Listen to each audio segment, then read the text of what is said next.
The sunset bled crimson Please, across the my Wyoming children haven't plains, eaten in painting 4 the days. sage and buffalo grass in shades of rust and gold. Elias sat alone on his weathered porch knife, in hand working a piece of cedar into something that might become a whistle or might become nothing at all. The rhythm of the blade against wood was the only sound besides the distant cry of a hawk circling overhead, searching for prey in the dying light. He'd been carving for an hour, maybe 2.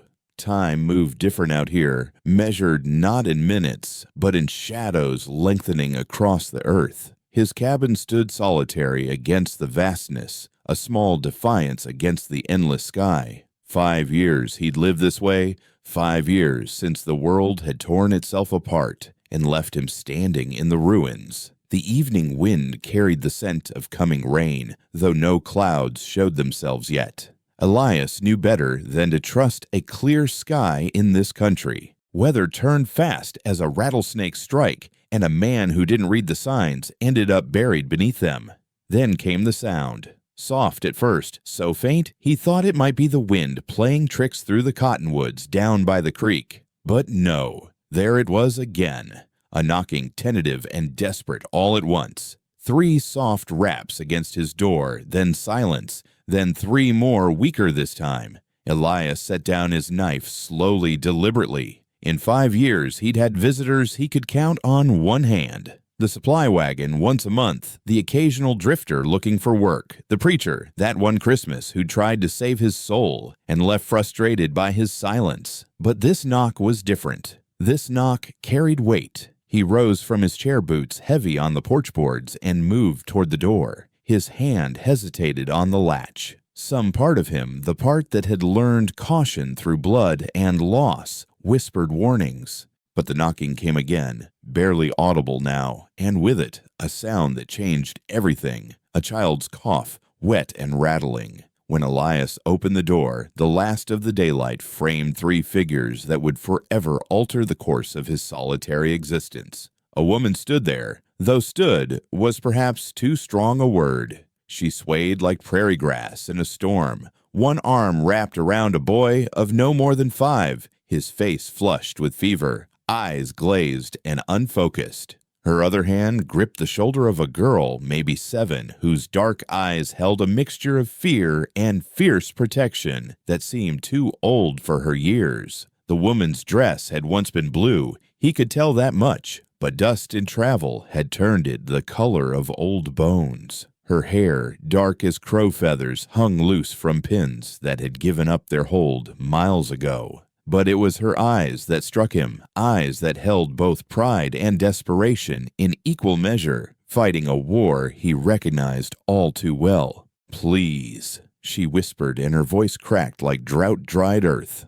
"My boy's burning up. Been 3 days now. I can pay."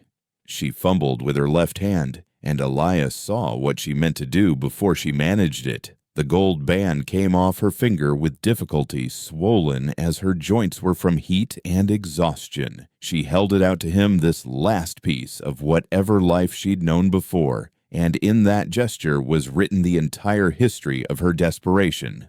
"I don't need much," she continued, words tumbling faster now as if she feared he'd close the door before she could finish.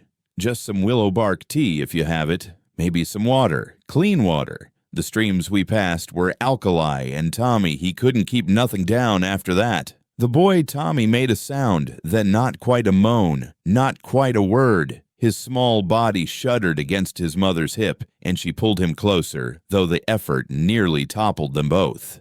The girl, the older one, reached out to steady them, her thin arms stronger than they looked. Elias stood there in the doorway, a barrier between his carefully ordered loneliness and this chaos of need that had appeared at his threshold. The smart thing, the safe thing would be to give them what supplies he could spare and send them on their way. That's what the old Elias would have done, the one who'd learned that caring for people only led to watching them die. But the boy's labored breathing cut through his defenses like a blade through butter. He had heard that sound before in another life from another child. His son Michael had made those same sounds in the 3 days it took him to die from the fever, 3 days while Elias had been away chasing down horse thieves for bounty money that seemed so important at the time. "Come in," he said, the words rough from disuse. He stepped aside, and the woman's knees nearly buckled with relief. "Set him on the bed there." She hesitated at the threshold, pride warring with necessity. "I can pay," she said again, holding out the ring like a talisman. "Keep it," Elias said, already moving toward his medicine shelf. "Won't do the boy no good if you trade it for tea." The woman, Clara, though she hadn't said her name yet, carried Tommy to the narrow bed in the corner. The cabin was sparse but clean, everything in its place, the way a man keeps house when he's got nothing but time and ghosts for company. She laid the boy down gently, and his eyes fluttered open for a moment, focusing on nothing. "Mama," he whispered, "are we home?" Clara's composure cracked, then just for an instant, tears threatening before she forced them back. "Soon, baby. Rest now." The girl stood by the door, still watchful as a young deer ready to run or fight as the situation demanded. Elias noticed the way she positioned herself between the outside world and her family, noticed the knife handle barely visible in her boot. A child who'd learned too young that the world had teeth. "What's your name, girl?" he asked, grinding willow bark with practiced movements. "Rose," she said, chin lifting with a pride that matched her mother's. "Rose Catherine Harper." "Well, Rose Catherine Harper, there's a water barrel by the stove. Get your mother a cup. She looks ready to fall over." Rose moved then, quick and efficient, and Elias caught something else in her movement, a gracefulness that spoke of education of a life that had once included dancing lessons or deportment training. These weren't born wanderers. These were people who'd fallen from somewhere higher, and the fall had nearly killed them.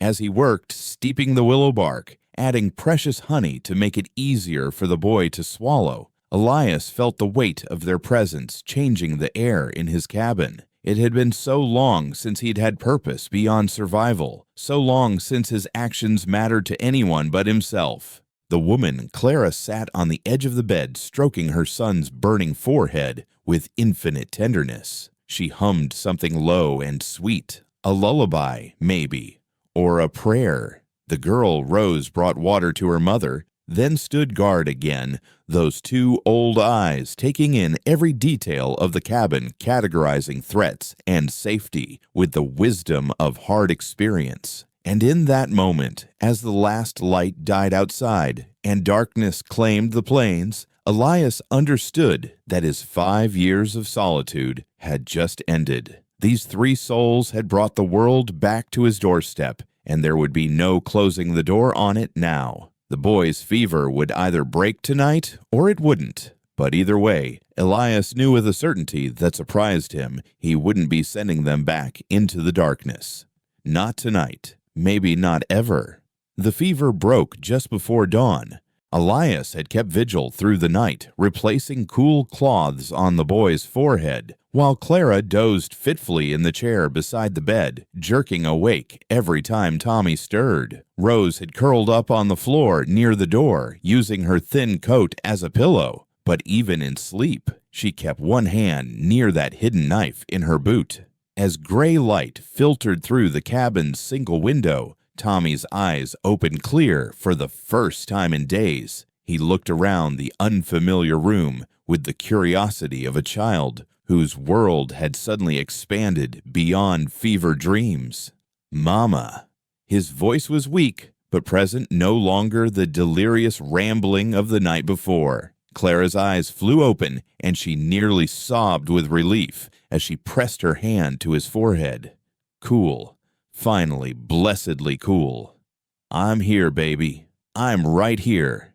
Elias stood by the stove, preparing a weak broth from the rabbit he'd snared yesterday. He watched the reunion with carefully controlled features, but something deep in his chest twisted at the sight. 5 years ago, he'd have given everything he owned, everything he'd ever be, to see his own son's fever break. But Michael's fever had burned until there was nothing left to burn. "You'll need to keep him quiet for a few days," he said, his voice rough from the sleepless night. "Fever's broke, but it'll try to come back if he pushes too hard." Clara looked up at him, then really looked at him for the first time since she'd arrived. Elias was a big man, not tall, so much as solid, built like someone had carved him from the same granite that formed the distant mountains. His face bore the deep lines of sun and sorrow, and a scar ran from his left eyebrow down to his jaw, pale against his weathered skin. His hands, she noticed, were gentle despite their size, careful with the pot and ladle, like a man who'd learned that strength without control was just destruction waiting to happen. "I don't know how to thank you," Clara began, but Elias cut her off with a slight shake of his head. "No need. Boy needed help. That's all there is to it." But it wasn't all there was to it, and they both knew it. Clara had knocked on 6 doors before his, and 6 times she'd been turned away.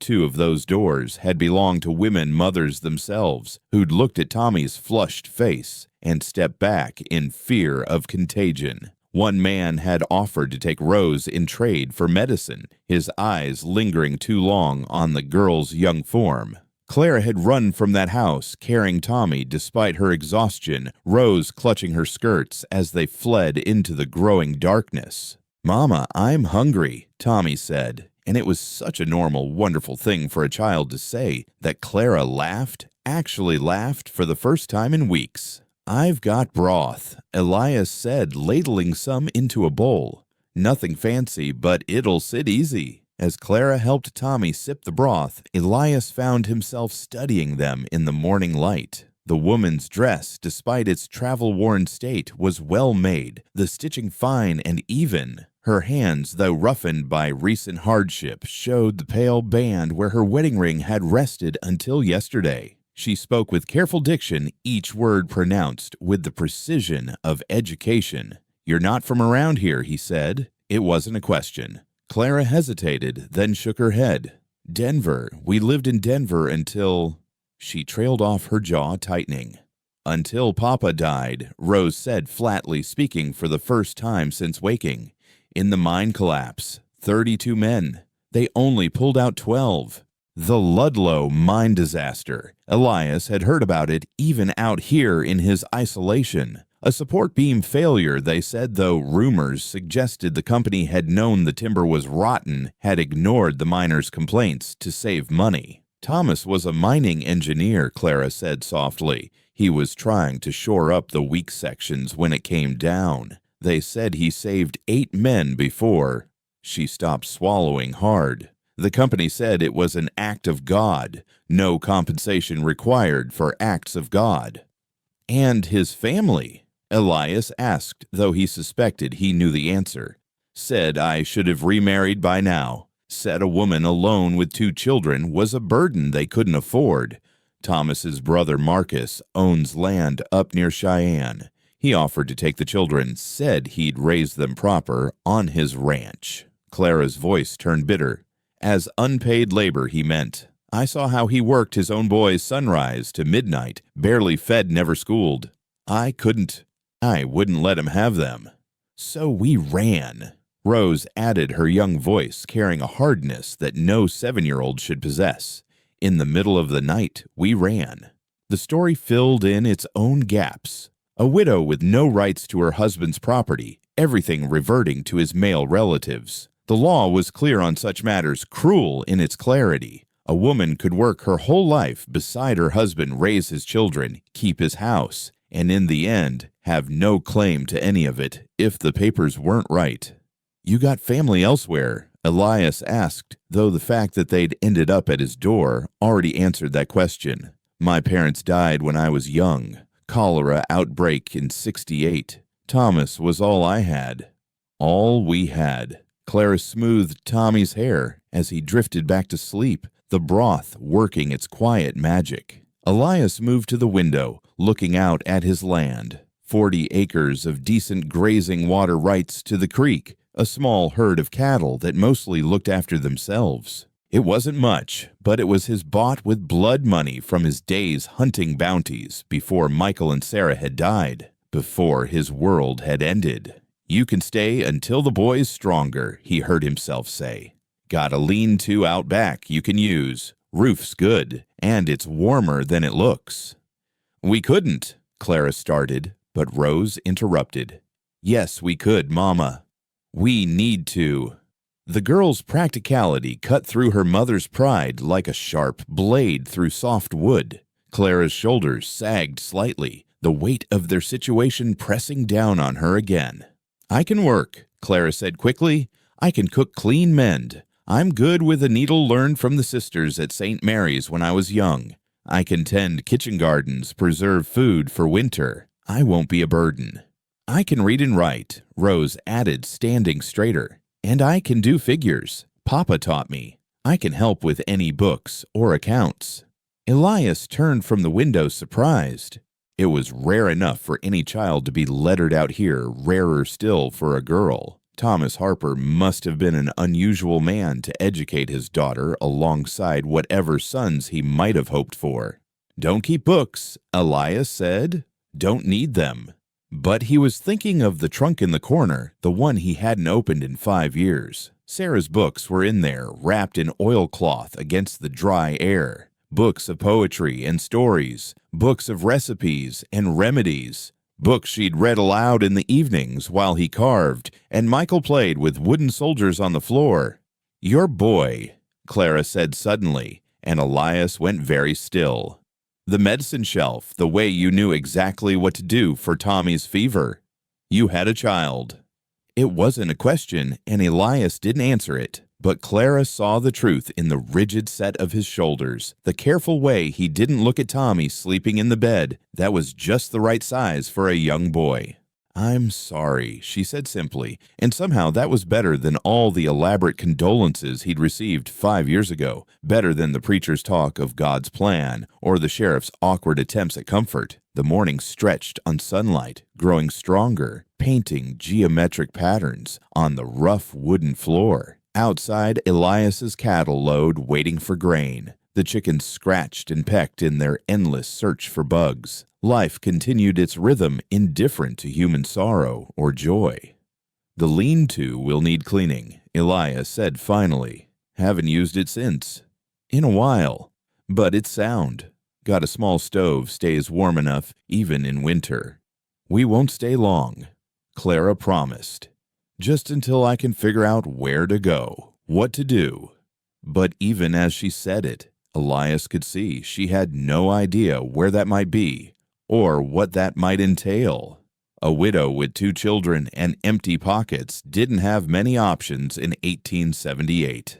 The houses that would take her in would demand prices she couldn't pay or shouldn't have to pay. Stay as long as you need, he said, and meant it.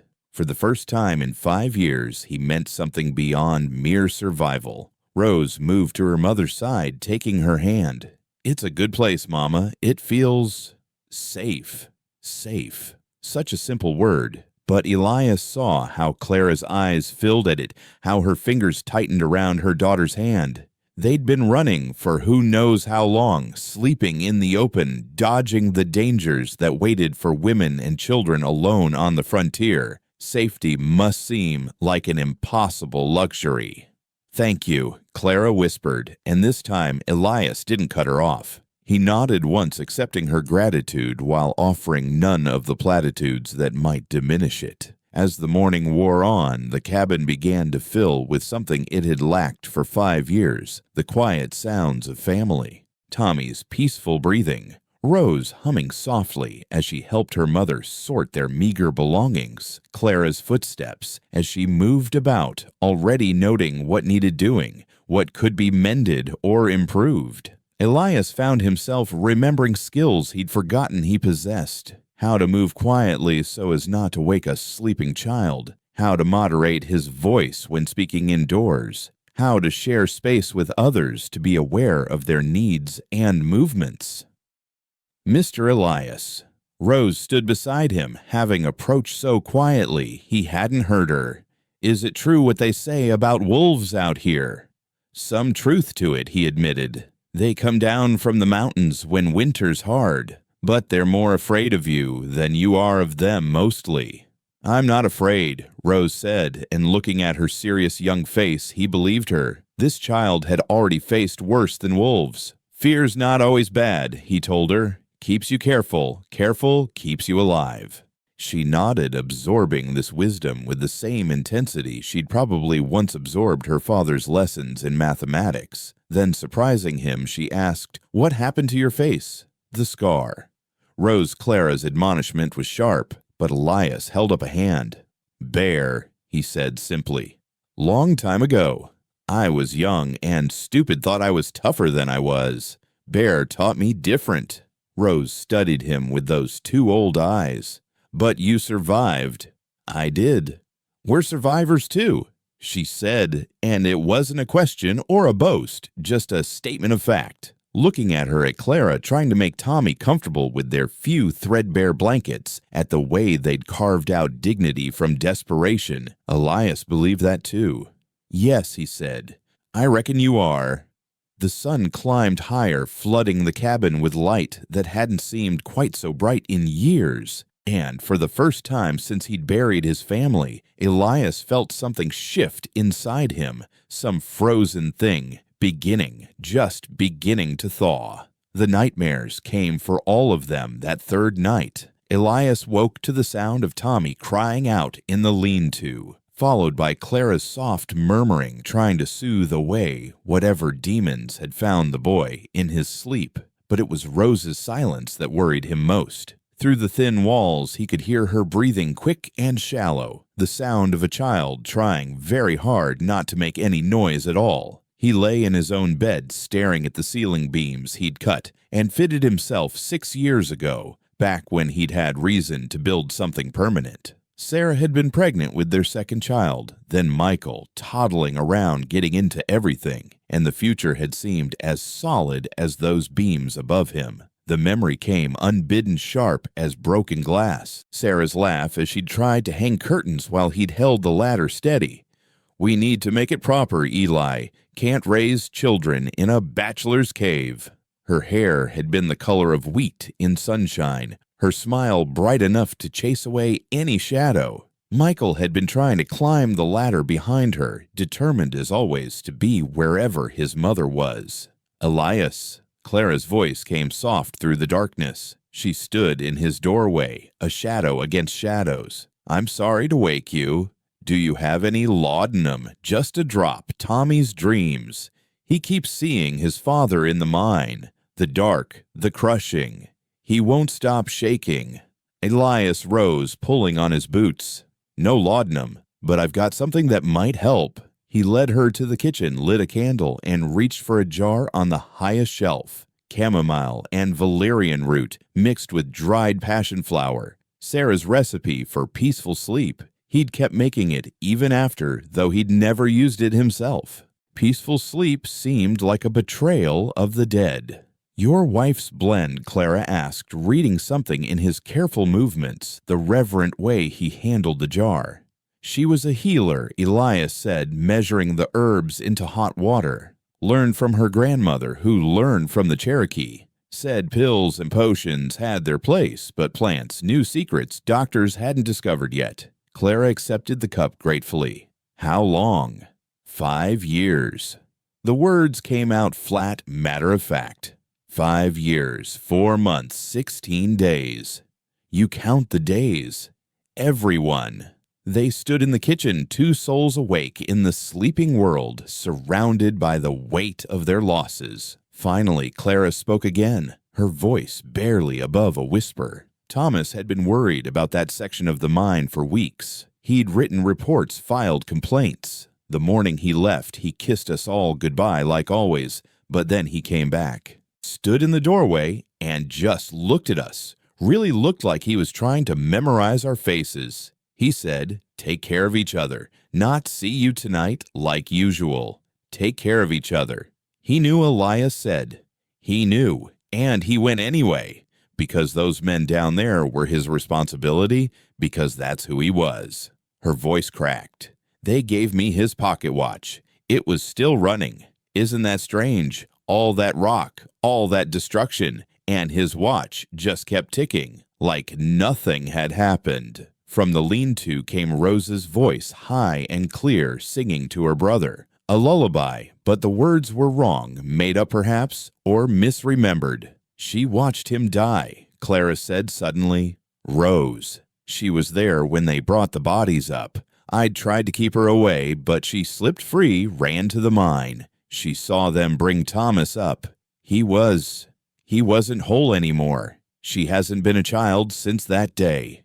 Elias thought of another child, another death, another innocence lost. My boy was 4. Scarlet fever. Took him and Sarah both while I was gone. 3 days chasing horse thieves for a $50 bounty. $50 seemed like so much money then. Needed it for winter supplies for adding on to the cabin come spring. When I got back, the preacher had already buried them. Said it had to be done quick with the fever. Couldn't even say goodbye proper. The candle flickered between them, casting dancing shadows on the walls. Outside, a coyote howled long and mournful, and was answered by another, then another, until the night filled with their chorus. The worst part, Clara continued, was how quickly everything fell apart after, like our whole life had been built on sand, and Thomas was the only thing keeping it solid. His brother Marcus showed up the day after the funeral. While I was still in my mourning dress, he was already going through Thomas's papers, claiming debts that didn't exist, saying Thomas had promised him the children if anything happened. I found out later he'd been planning it for months, just waiting. Some people are vultures, Elias said. They circle when they smell death coming. Is that why you stay out here alone to keep the vultures away? Elias considered the question. Started that way. Then it just became easier. Nobody to fail. Nobody to lose. Nobody to bury. But that's not living either, is it? Clara's eyes met his in the candlelight. It's just waiting to die. The truth of it hit him like a physical blow. 5 years of going through the motions of surviving without purpose, of existing in the space between living and dying. He'd become a ghost, haunting his own life. Rose appeared in the doorway, then her thin nightgown making her look even younger than her 7 years. Mama Tommy's asking for you. He's better, but he wants you. Clara touched Elias's hand briefly so quickly he almost thought he'd imagined it. Thank you for the tea. For everything. After they'd gone back to the lean-to, Elias remained in the kitchen, unable to return to bed. He found himself at the trunk in the corner, the one he'd avoided for 5 years. His hands shook slightly as he opened it. Sarah's books were there wrapped carefully, her silver brush and mirror set tarnished now. Michael's toy soldiers still arranged in formation, the way he'd left them that last morning. And at the bottom, wrapped in brown paper, the birthday present Elias had bought in town that day. A wooden horse painted black with white spots, real horsehair for its mane and tail. Michael would have turned 5 the next week. He held the toy horse, remembering how pleased he'd been to find it, how he'd imagined Michael's face when he opened it. The boy had been horse-mad, always begging to sit on Elias's saddle to help feed the horses to brush them until their coats shone. Papa, look, I'm riding like you. Michael's voice echoed across the years, and Elias closed his eyes against the pain of it. A small sound made him look up. Rose stood in the doorway again, but this time she came closer, sat down beside him on the floor without invitation. That's beautiful, she said, looking at the wooden horse. Was it his? Would have been. Rose nodded, understanding more than any 7-year-old should about the subjunctive tense of grief, the eternal would have been that haunted survivors. Papa was teaching me to play chess, she said quietly. We had a board made of marble with carved pieces, knights and castles and queens. He said chess would teach me to think ahead, to see patterns, to be strategic. We were in the middle of a game when he left that morning. It's still set up in my mind exactly where every piece was. He was winning, but I had a move planned. I'll never get to show him. What happened to the chess set? Uncle Marcus sold it. Said girls don't need to learn such things. Her voice hardened. I hate him. Is that wrong? Papa always said hate was poison. but I hate Uncle Marcus with everything in me." "Hate's not poison if you don't let it be," Elias said. "Sometimes it's fuel, keeps you moving when nothing else will. Just can't let it be the only thing that moves you." Rose picked up one of the toy soldiers, examined it carefully. "These are well made. I carved them. Wanted Michael to have something special, not store-bought.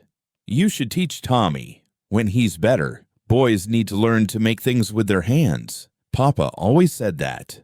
The suggestion hung in the air between them. To teach Tommy would be to step into a role Elias had abandoned to risk caring again for a child who could be lost.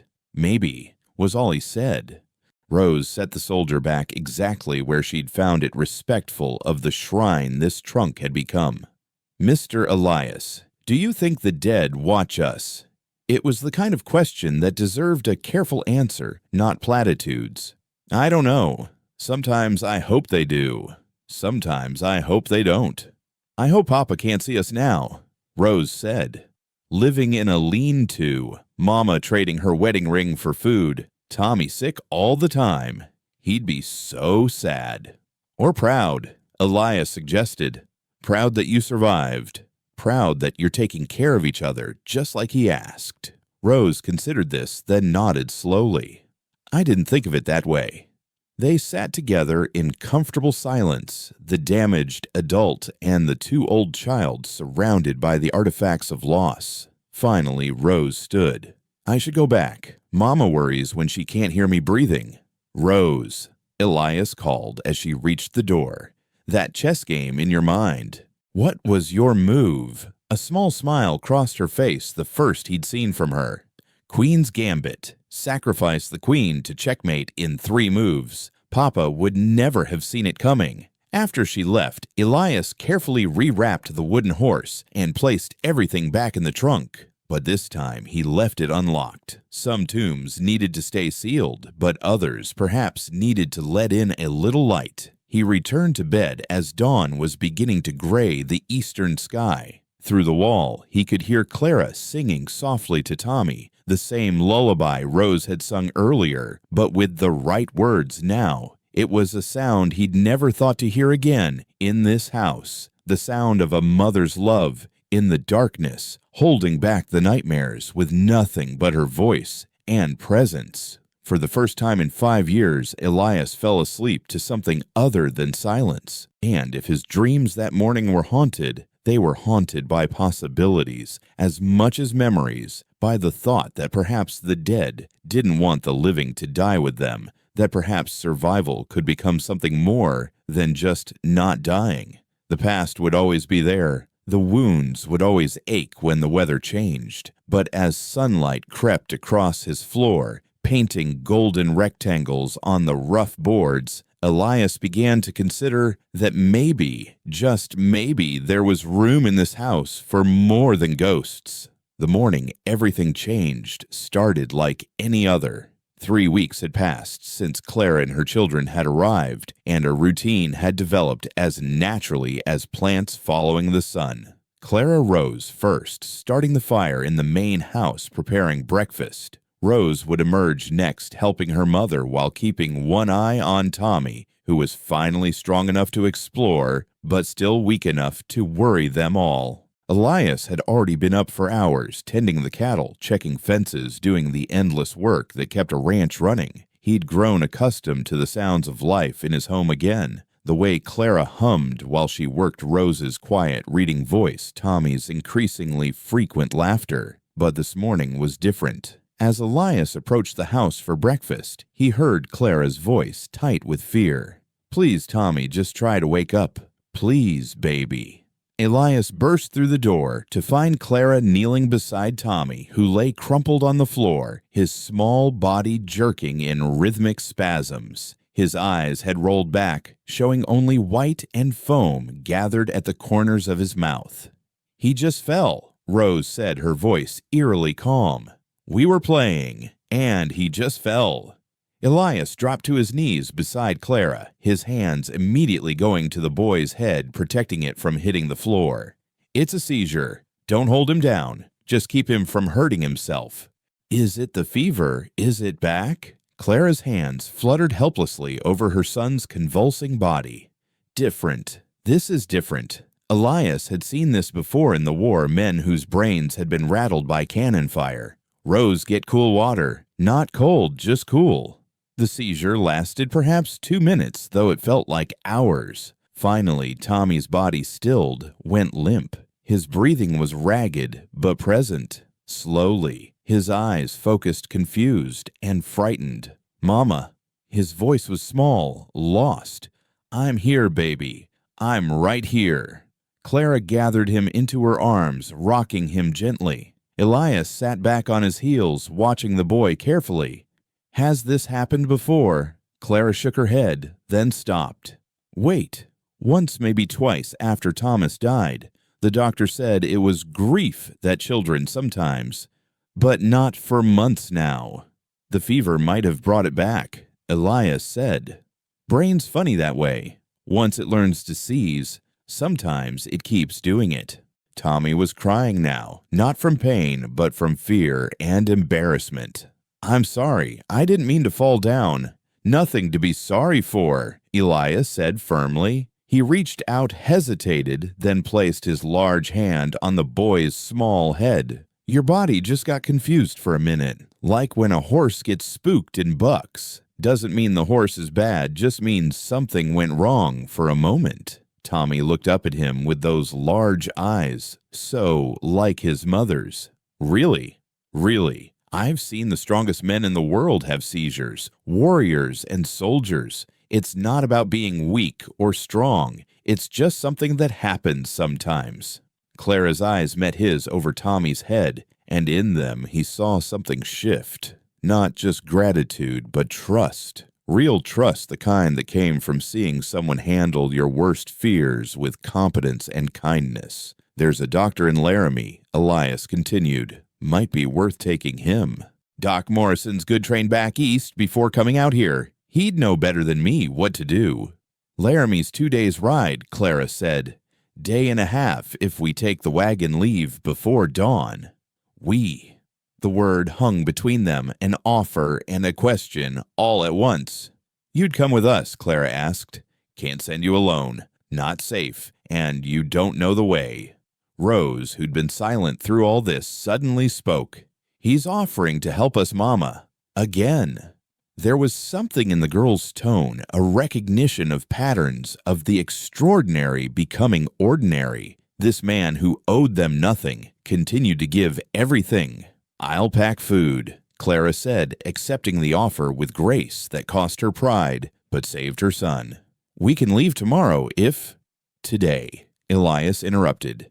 "These things, seizures, they can cluster. Better to go now while he's stable."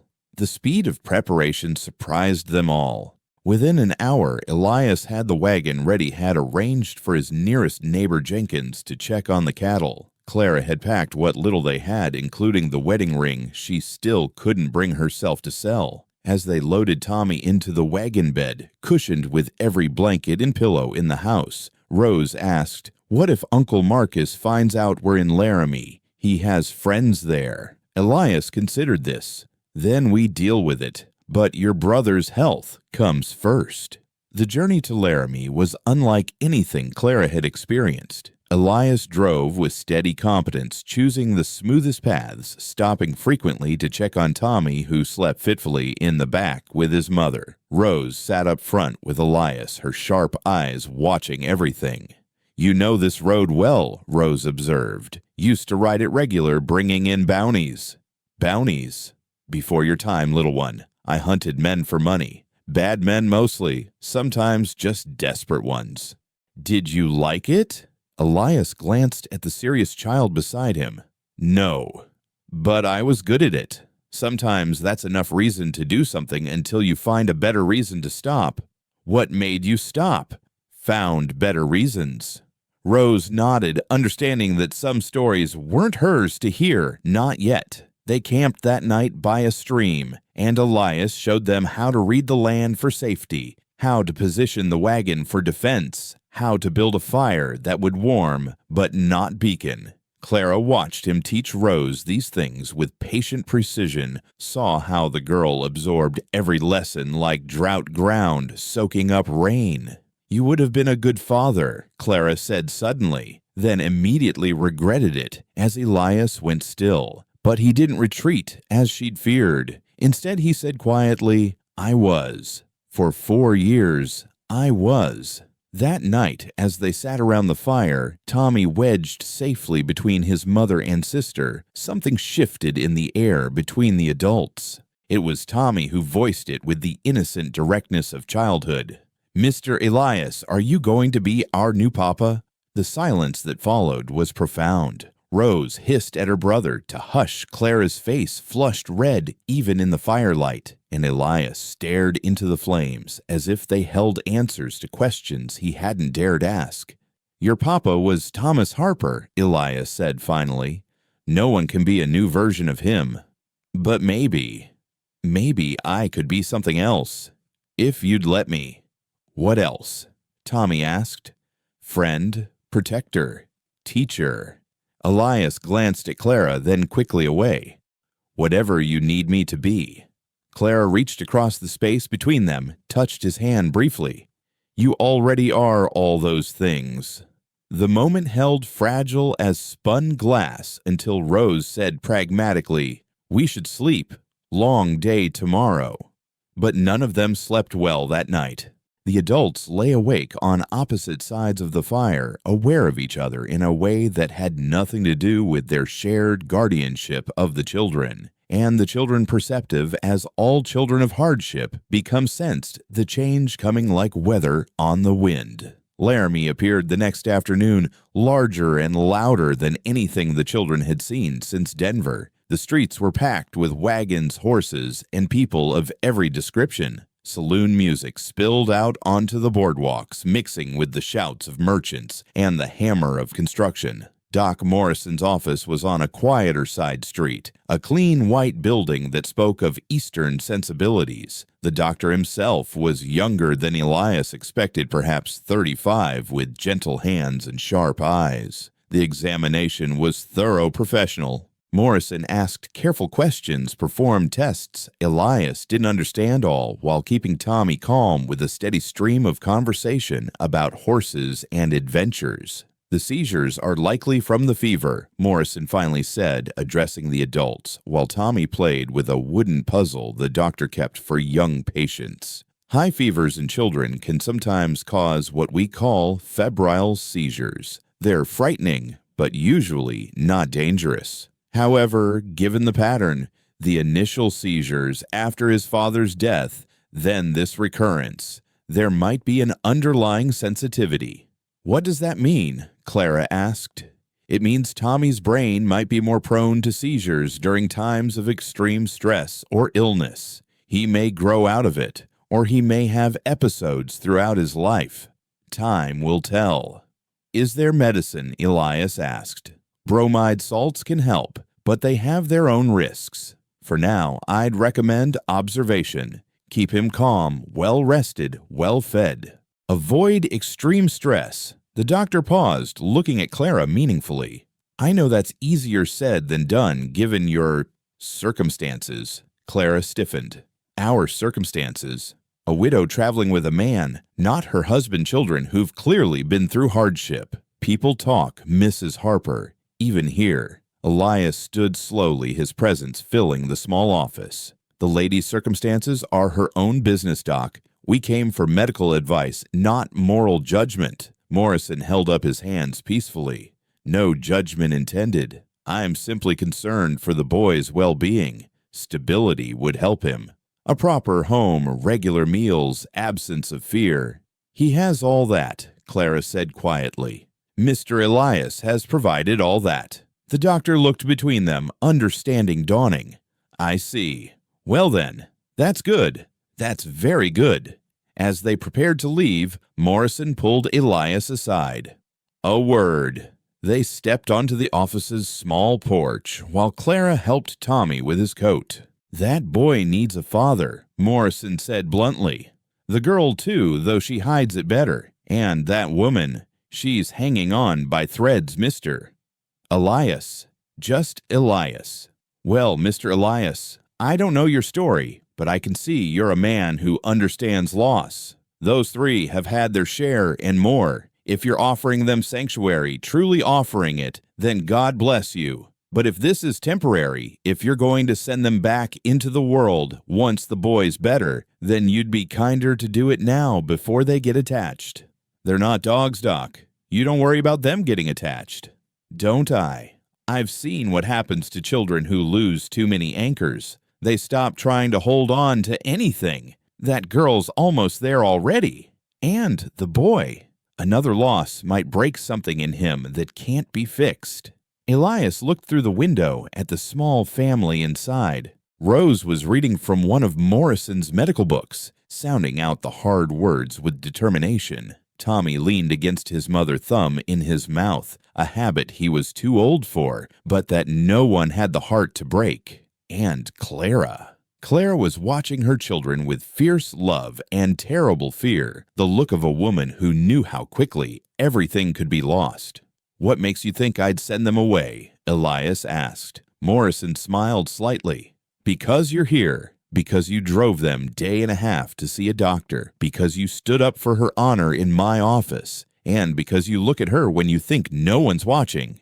That obvious.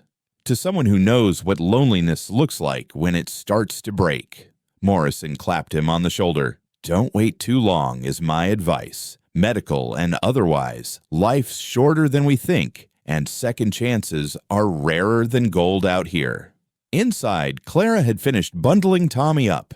As they emerged from the office, she said, "We should get supplies while we're here. I have a little money saved." "I'll handle it," Elias said. "You've already done so much." Clara. It was the first time he'd used her given name, and it stopped her mid-sentence. "Let me do this, please." She nodded, something passing between them that needed no words. They spent the afternoon in the general store, Elias insisting on new shoes for both children winter coats that actually fit and enough supplies to last a month. Rose stood transfixed in front of the small selection of books, running her fingers reverently over the spines. "Choose one," Elias told her. "They're too expensive." "Choose one," he repeated. She selected a collection of fairy tales, holding it like it was made of spun gold. Tommy, not to be outdone, shyly pointed to a set of tin soldiers looking up at Elias with hopeful eyes. "Those too," Elias said, and was rewarded with Tommy's arms wrapping around his leg in a fierce hug. It was such a simple gesture, but it nearly undid him. The weight of that small body trusting him, choosing him, seeing him as safe harbor. He looked up to find Clara watching, tears streaming silently down her face. That night, they stayed in Laramie's boarding house, 2 rooms side by side. After the children were asleep, Clara knocked softly on Elias's door. "I need to say something," she said, standing in his doorway in her worn nightgown and shawl. "What you did today. What you've done every day since we arrived. I know what it costs you. I see it every time you look at Tommy, every time you teach Rose something new. You're letting us into spaces that belong to them, to your family. And I need you to know that we understand the honor of that. The weight of it." Elias stood there, unable to speak, unable to move. Clara stepped closer, reached up, placed her hand on his scarred cheek. "We're not trying to replace them. We could never, but maybe we could be something new, something different, but still good. I don't know if I remember how," Elias admitted, his voice rough. "Neither do I. But maybe we could remember together." She stood on her toes, then pressed the softest kiss to his other cheek, and was gone before he could respond, her door closing quietly behind her. Elias stood in his doorway for a long time, feeling the warmth of her lips on his skin, the weight of possibility pressing down on him like a physical thing. Outside, Laramie went about its noisy business, but inside these 2 rooms, something new was beginning. Not a replacement for what was lost, but perhaps, just perhaps, a reason to stop counting the days since the world ended and start counting the days until something else began. The ride back from Laramie was different. Something had shifted in those 2 days. subtle as the change of seasons, but just as inevitable. Tommy rode up front with Elias, now chattering about the tin soldiers making up elaborate battles between them. Rose sat in the back with her mother reading aloud from her new book, her voice carrying over the prairie wind. They were perhaps 10 miles from home when Elias spotted the riders. 3 men moving parallel to them but keeping distance like wolves tracking prey. His hand moved instinctively to the Winchester under the seat. "Clara," he said quietly, "take Tommy into the back. Rose, get down low." Clara didn't question, didn't hesitate. She'd learned to read the tension in his shoulders, the way his voice dropped when danger approached. She pulled Tommy over the seat, pushing both children down among the supplies. The riders moved closer, and Elias recognized the lead man's scarred face. Marcus Harper, Clara's brother-in-law. "That's him," Clara whispered, her face pale. "That's Marcus." The 3 men spurred their horses, cutting in front of the wagon, forcing Elias to pull up short. Marcus dismounted with the confidence of a man who believed the law was on his side. "Clara," he said, touching his hat with mock courtesy. "Been looking for you. That wasn't very neighborly, running off in the night like that." "I had nothing to say to you," Clara replied, though Elias could hear the tremor in her voice. "Well, I've got plenty to say to you, starting with the fact that you stole from me. Those children are my legal wards. Thomas left that clear in his will." "Thomas left no such will, and you know it," Clara said, finding strength in her anger. Marcus pulled a paper from his coat. "Got it right here, witnessed and notarized. Brother's wishes were clear. If anything happened to him, the children would be raised proper on my ranch." Elias dismounted slowly, deliberately. "Let me see that paper." "This ain't your business, stranger." "It is now." Elias's voice carried the kind of quiet that preceded violence. "Show me the paper." Marcus hesitated, then handed it over with a sneer. "Legal as Sunday, friend. You've been harboring stolen children." Elias read the document carefully. It was well crafted, looked official, except for one thing. This is dated 2 weeks after Thomas Harper died. So, hard for a dead man to sign a will. Marcus's companions shifted nervously. One of them, younger than the others, said, "You told us it was legal, Marcus." "Shut up, Pete." Marcus turned back to Elias. "Date's a clerical error. Happens all the time." "And this witness signature," Elias continued. "James Morrison. That wouldn't be Doc Morrison from Laramie, would it? Because we just left his office, and his signature looks nothing like this." The silence stretched tight as barbed wire. Tommy peeked over the wagon side, saw the men, and immediately ducked back down with a small cry of fear. "That's right, boy," Marcus called out. "You remember your Uncle Marcus, don't you? Remember what I told you about what happens to boys who don't work hard?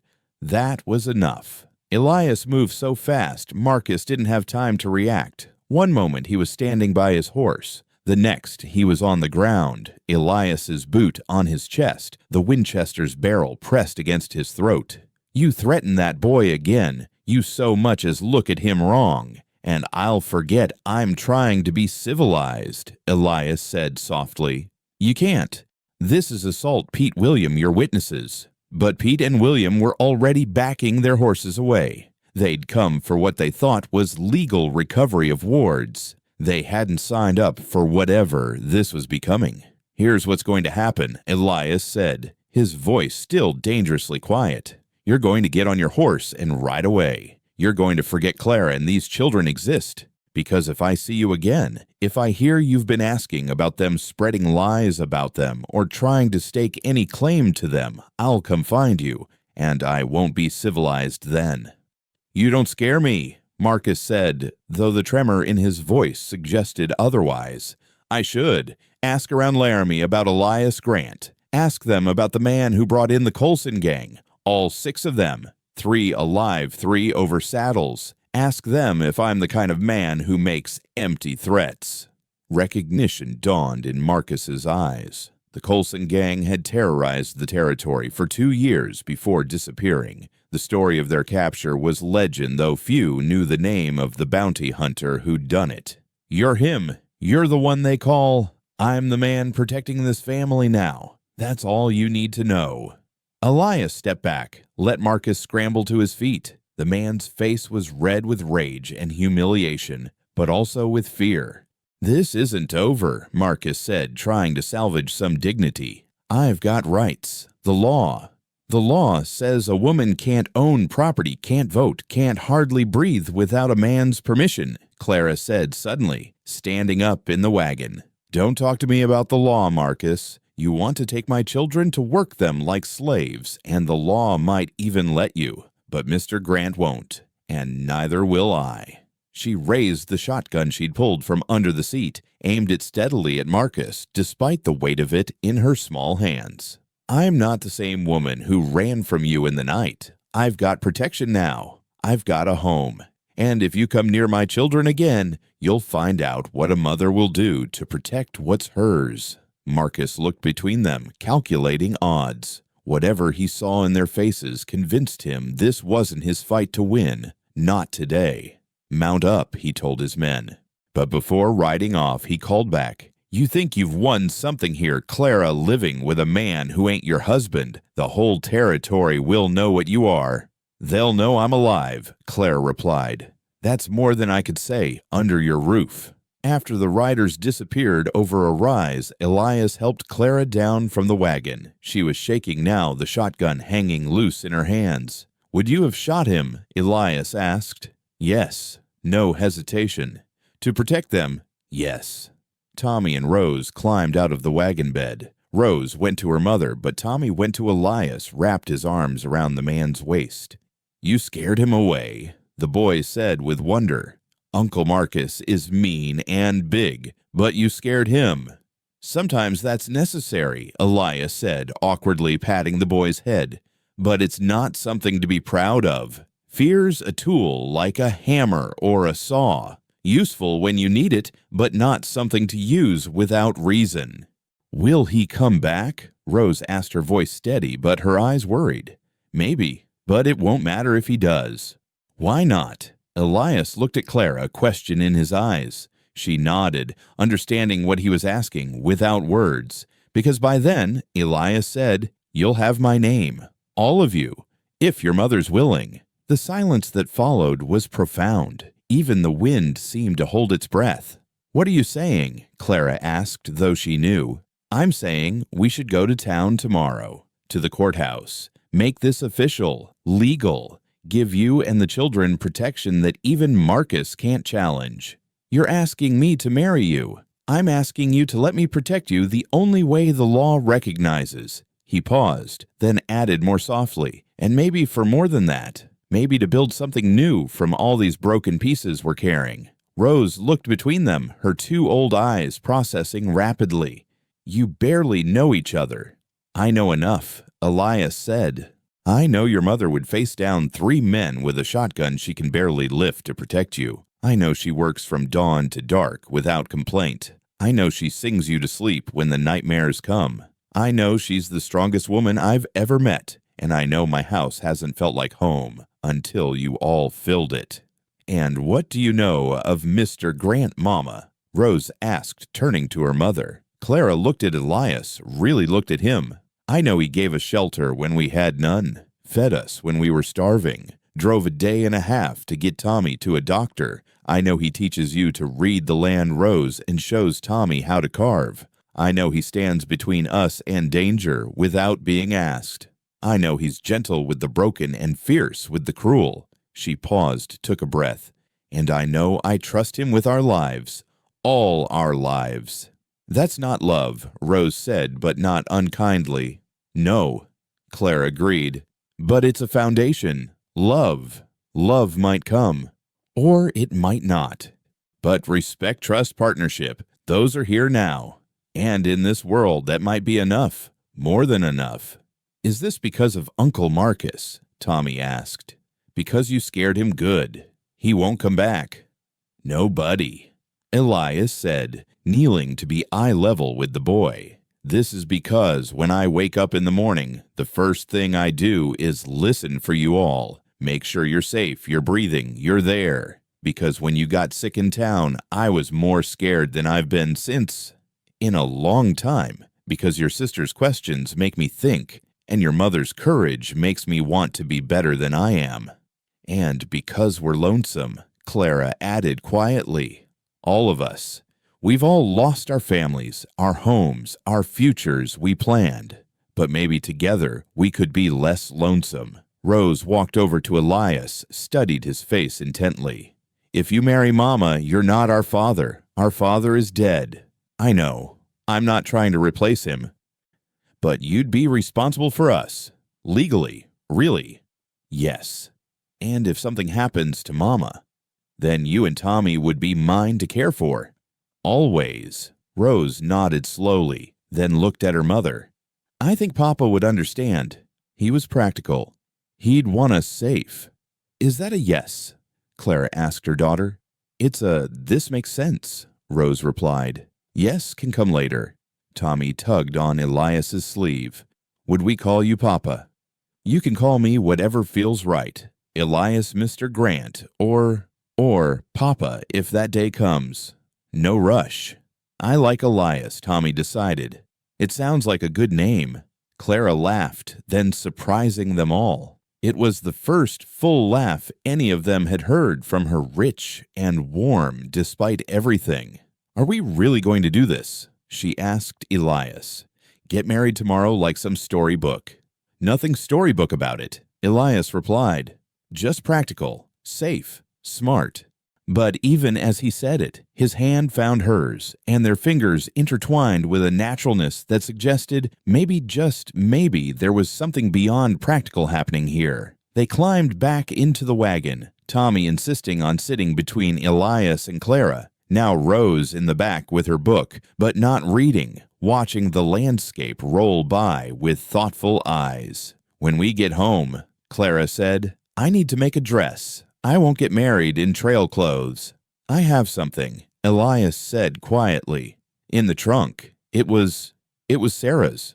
Her wedding dress. She'd want it used for happiness again." Clara's breath caught. "I couldn't. That's too much." She was practical too. Hated waste. It's just fabric if it sits in that trunk forever. But if you wear it, if it's part of something new, beginning, then it honors her memory better than mothballs and darkness. "You loved her very much." "I did. I do. That doesn't end just because death comes. But the heart's bigger than we think.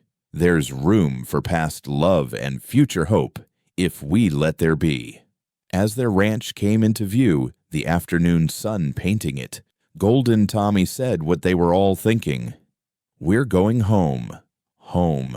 Such a simple word. But Elias felt the truth of it resonate through his bones. This wasn't just his lonely refuge anymore. It was their home. All of theirs. "Yes," he said, his voice rough with emotion he couldn't quite name. "We're going home." Tomorrow would bring a wedding born of necessity, a legal binding, more practical than romantic. But tonight they would sit around the same fire, share the same meal, and begin the delicate work of weaving 4 broken souls into something resembling a family. It wasn't love yet, but it was something. And in the harsh reality of the frontier where death came easy and life was hard, something was more than any of them had dared hope for. As Elias helped Clara down from the wagon, she whispered, "Thank you for the offer, for the protection, for all of it." "Thank you," he replied, "for giving me a reason to be more than a ghost." Rose, practical as always, was already planning. "We'll need witnesses for tomorrow, and flowers. Every wedding needs flowers, even emergency ones." And Tommy, young enough to find joy in any adventure, was already running toward the house, calling back, "Can I wear my new shoes to the wedding?" Tomorrow would come with its own challenges. Marcus wouldn't give up easily. The town would gossip. The marriage would be tested by all the usual trials, and some unique to their situation. But tonight, they were safe. They were together. They were home. And, for now, that was enough. The wedding had been simple, almost stark. Judge Patterson, old and nearsighted, had performed the ceremony in his study with his wife and clerk as witnesses. Clara wore Sarah's dress, altered hastily the night before, her hands steady with the needle, despite the strangeness of wearing another woman's wedding gown. Elias wore his only good shirt, the one he'd bought years ago for Michael's christening. The children stood beside them, Rose holding Tommy's hand to keep him from fidgeting. "Do you, Elias Grant, take this woman to be your lawfully wedded wife?" Judge Patterson had intoned the words, carrying more weight for their practicality than their romance. "I do." "Do you, Clara Harper, take this man to be your lawfully wedded husband?" "I do." No rings were exchanged. Clara's had been offered for bread, and Elias had buried his with Sarah. But the certificate was signed, sealed, legal. Clara was now Clara Grant, the children under Elias's legal protection. The law, which had threatened to tear them apart, now bound them together. That had been 2 weeks ago. Now the reality of their decision settled over the household like morning frost, present, undeniable, but not entirely uncomfortable. Clara stood at the stove preparing breakfast, still learning the peculiarities of this kitchen. The coffee pot needed to be positioned just so, or it would scorch. The oven door stuck unless you lifted while pulling. Small intimacies of a home that was now legally hers, but still felt borrowed. "Mama Elias is building something in the barn again," Tommy announced, bursting through the door with the energy of a boy whose health had finally truly returned. "He won't tell me what it is." "Then perhaps it's meant to be a surprise," Clara said, ruffling his hair. "Wash your hands for breakfast." Rose entered more sedately, carrying eggs from the chicken coop. She'd taken over this chore without being asked, finding solace in the routine of it.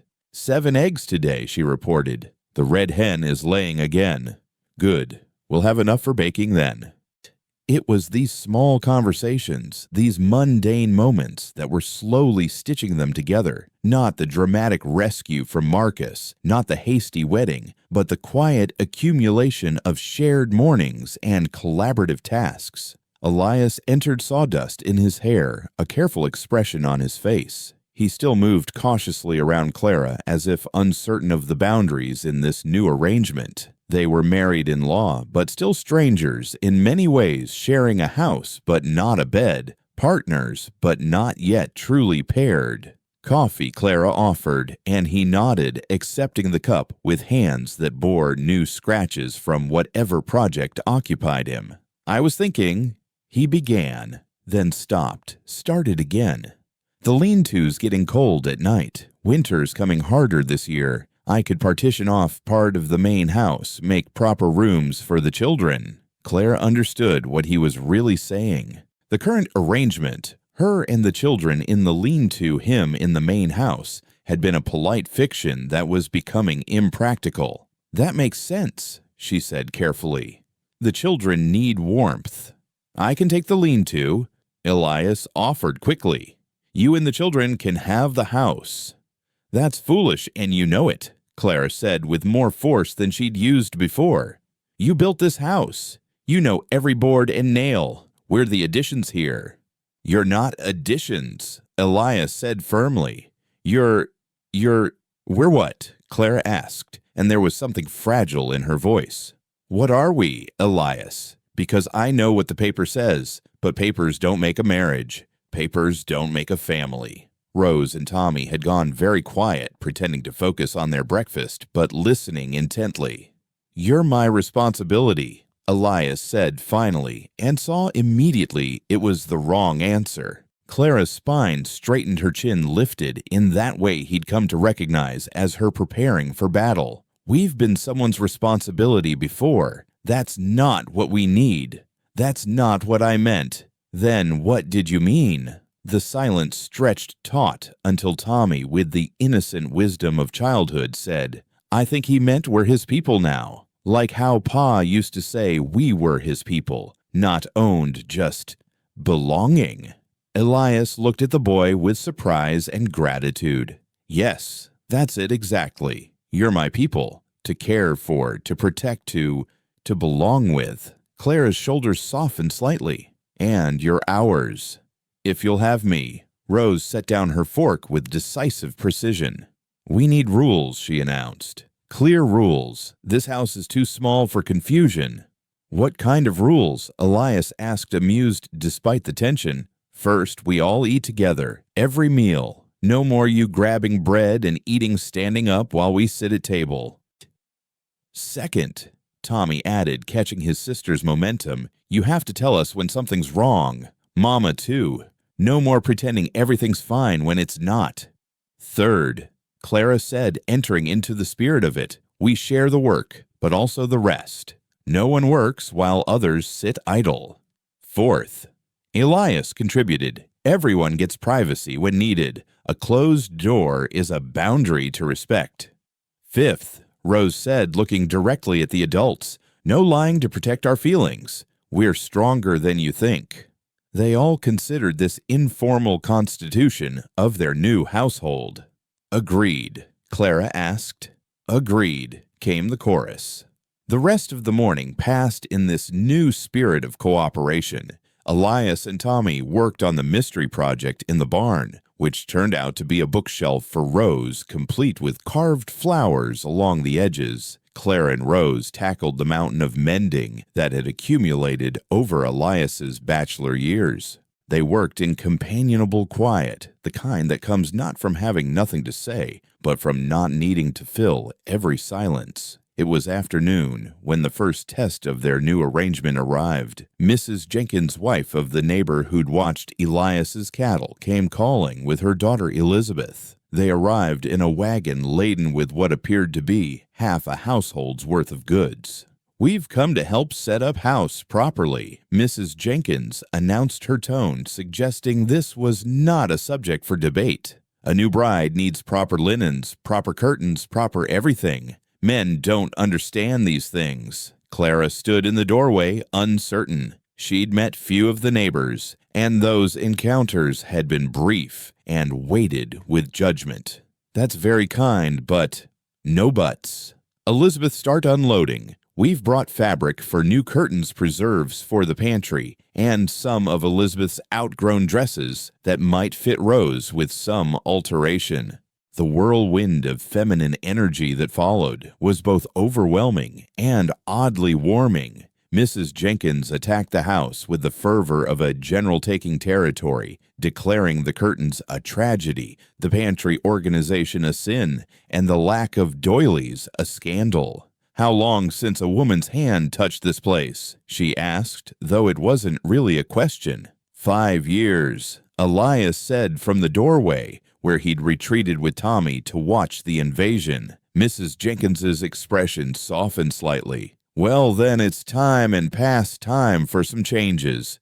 Clara, my dear, you can't live in a shrine. The living need comfort more than the dead need monuments. The words might have been harsh, but the tone was kind, and Clara saw Elias nod slightly, giving permission for this transformation. What followed was a lesson in frontier feminine solidarity. Elizabeth, pretty and 17, took Rose under her wing, teaching her embroidery stitches while sharing gossip about the local families. Mrs. Jenkins worked beside Clara, hanging new curtains while providing a running commentary on everyone within 20 miles.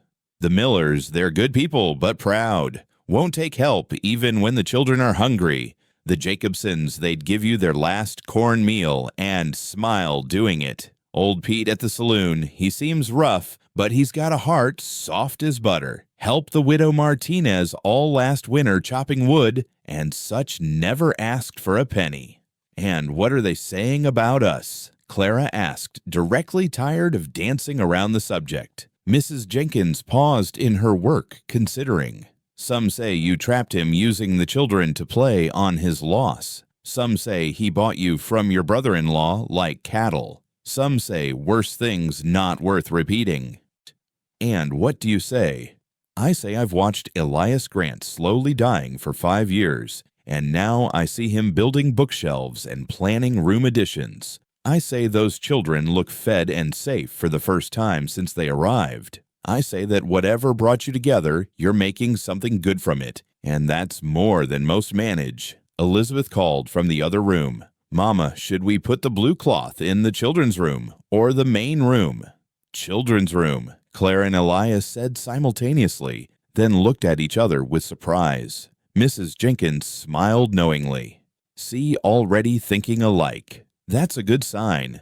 As the afternoon wore on, the house transformed. The stark functionality of Elias's bachelor dwelling softened into something warmer, more welcoming. Curtains framed windows that had stood bare. Quilts covered chairs that had known only leather and wood. The smell of baking bread and simmering preserves filled rooms that had known only coffee and fried meat. It's becoming a home, Rose said wonderingly, standing in the main room and turning slowly to take in all the changes. It was always a home, Elias corrected gently. Now it's just remembering how to be one. Tommy had fallen asleep on the newly covered settee, exhausted from helping carry and arrange things. His small form looked right there, like the house had been waiting for a child to curl up in that spot. As the Jenkins women prepared to leave, Mrs. Jenkins pulled Clara aside. He's a good man, Elias Grant. Broken, but good. Don't expect too much too fast, but don't give up on him either. He's worth the patience. I'm broken too, Clara admitted quietly. Of course you are, dear. Anyone worth knowing is a little broken. It's the cracks that let the light in. After they left, the four of them stood in their transformed home, slightly stunned by the changes. It's different, Elias said carefully. Do you mind? Clara asked, suddenly worried they'd overstepped. He walked slowly through the rooms, touching a curtain here, a quilt there. He paused longest at the mantelpiece where Elizabeth had arranged dried flowers around Sarah and Michael's photograph, not hiding it, but incorporating it into the new decor. No, he said finally. I don't mind. Sarah would have liked it. She always said I lived like a bear in a cave. That evening, as they sat down to dinner together, following rule number 1, the atmosphere was different. The feminine touches had somehow given them all permission to settle in more fully. Tommy chattered about learning to whittle from Elias. Rose read aloud from her fairy tale book. Clara and Elias discussed plans for expanding the vegetable garden come spring. We'll need to clear that southern patch, Clara said. The soil looks rich there. Rocky, though. Take work to clear it. I'm not afraid of work. I know you're not. The look they exchanged held something new, a recognition of partnership that went beyond mere survival. Later, after the children were asleep, Clara and Elias found themselves alone by the fire. She was mending one of Tommy's shirts. He was oiling his rifle. The domesticity of it should have felt false, forced, but instead, it felt like practice for something real. Mrs. Jenkins said something today. Clara began carefully. About not living in a shrine. Elias's hand stilled on the rifle. She's not wrong. I've been keeping this place like a museum. Like if I'd changed anything, I'd lose the last of them. But you didn't lose them. Not today. No. If anything, I felt them more. Sarah would have been in the middle of all that chaos, ordering everyone around, making sure the curtains hung just right. And Michael would have been underfoot, trying to help getting in the way. Clara set down her mending, moved to sit beside him on the bench. Not touching, but close enough that he could feel her warmth. Tell me about them, she said. Not the losing, the living. So he did. For the first time in 5 years, Elias talked about his family, as they'd lived, not as they'd died. He told her about Sarah's terrible singing voice and how she sang anyway, about Michael's obsession with bugs and how he'd kept a jar of beetles under his bed, about the time they'd all gotten caught in a thunderstorm and had to shelter in a cave, and how they'd made it an adventure pretending they were explorers. Clara listened, laughed at the funny parts, made soft sounds of sympathy at the tender moments. When he finally ran out of words, she shared her own stories. Thomas's elaborate pranks, his dedication to his work, the way he danced with her in their kitchen when the mood struck him. He sounds like a good man, Elias said. He was. You would have liked each other, I think. Both protectors, both builders, both stubborn as mules. They sat in comfortable silence, the fire crackling between them and the night pressing against the windows. Finally, Clara stood, preparing to return to the lean-to. "Stay," Elias said suddenly, then clarified quickly. "I mean you and the children. In the house. Tonight. It's getting cold, and the house is warm, and it's silly for a married couple to sleep in separate buildings," Clara finished. "I'll get the children." They made pallets for the children near the fire. Rose and Tommy curling up like puppies in their new warm space. Clara took the bed that had been Sarah's Elias, insisting while he took the floor. "This is temporary," Clara said firmly. "Tomorrow we start on those room partitions you mentioned. A proper family needs proper spaces." "Yes," Elias agreed, but he was smiling slightly. "A proper family does." As the household settled into sleep, Elias lay on his pallet, thinking about the day's changes. The house felt different, fuller alive in a way it hadn't been in years. He could hear Clara's soft breathing from the bed, the children's peaceful sighs by the fire. His family was gone, that would never change. But maybe, just maybe, he was being given the chance to be part of something new. Not a replacement family, but a different one, a chosen one. Tomorrow would bring the work of building rooms, of creating private spaces within their shared life. There would be awkwardness, mistakes, moments of stepping on each other's toes, both literally and figuratively. But tonight, they were all under one roof, warm and safe, and together. The last thing Elias heard before sleep took him was Tommy mumbling in his dreams, "We're home now. We're all home." And for the first time in 5 years, Elias didn't count the days since his world ended. Instead, he found himself wondering what tomorrow would bring and realizing with surprise that he actually wanted to find out. The building of a home, he was learning, wasn't about walls and roofs. It was about choosing to stay, choosing to try, choosing to believe that broken pieces could still make something whole. And as sleep finally came, he thought he heard Sarah's voice on the wind, soft as a blessing. "Yes, this is good. Build something new, my love. Build it and live in it and be happy." Whether it was real or dream didn't matter. Permission had been given from the living, and perhaps from the dead, to stop surviving and start living again. Tomorrow they would build rooms. But tonight, they had already built something more important, the fragile, precious beginning of belonging. The first snow came early that year. October barely ended when the sky turned gray as old pewter and began releasing thick, lazy flakes that accumulated with surprising speed. Elias stood on the porch, coffee steaming in his hands, watching Rose and Tommy experience their first real Wyoming snowstorm. "It's so quiet," Rose said wonderingly, holding out her hands to catch the falling snow. "Why is it so quiet?" "Snow muffles sound," Elias explained. "Creates a barrier between us and the rest of the world." "Like a blanket," Tommy added, spinning in circles with his arms outstretched. "A cold blanket over everything." Clara emerged from the house, carrying her own coffee, and stood beside Elias. Not quite touching, but close enough that he could smell the lavender soap Mrs. Jenkins had brought. They'd been married 2 months now, and the careful dance of proximity continued, closer each day, but still mindful of boundaries neither quite knew how to cross. "We'll need more firewood," she observed practically. "Already split 2 cords yesterday. Should see us through the first storm." "You knew it was coming." "Felt it in my bones. Old injury from the war. Better than any almanac for predicting weather."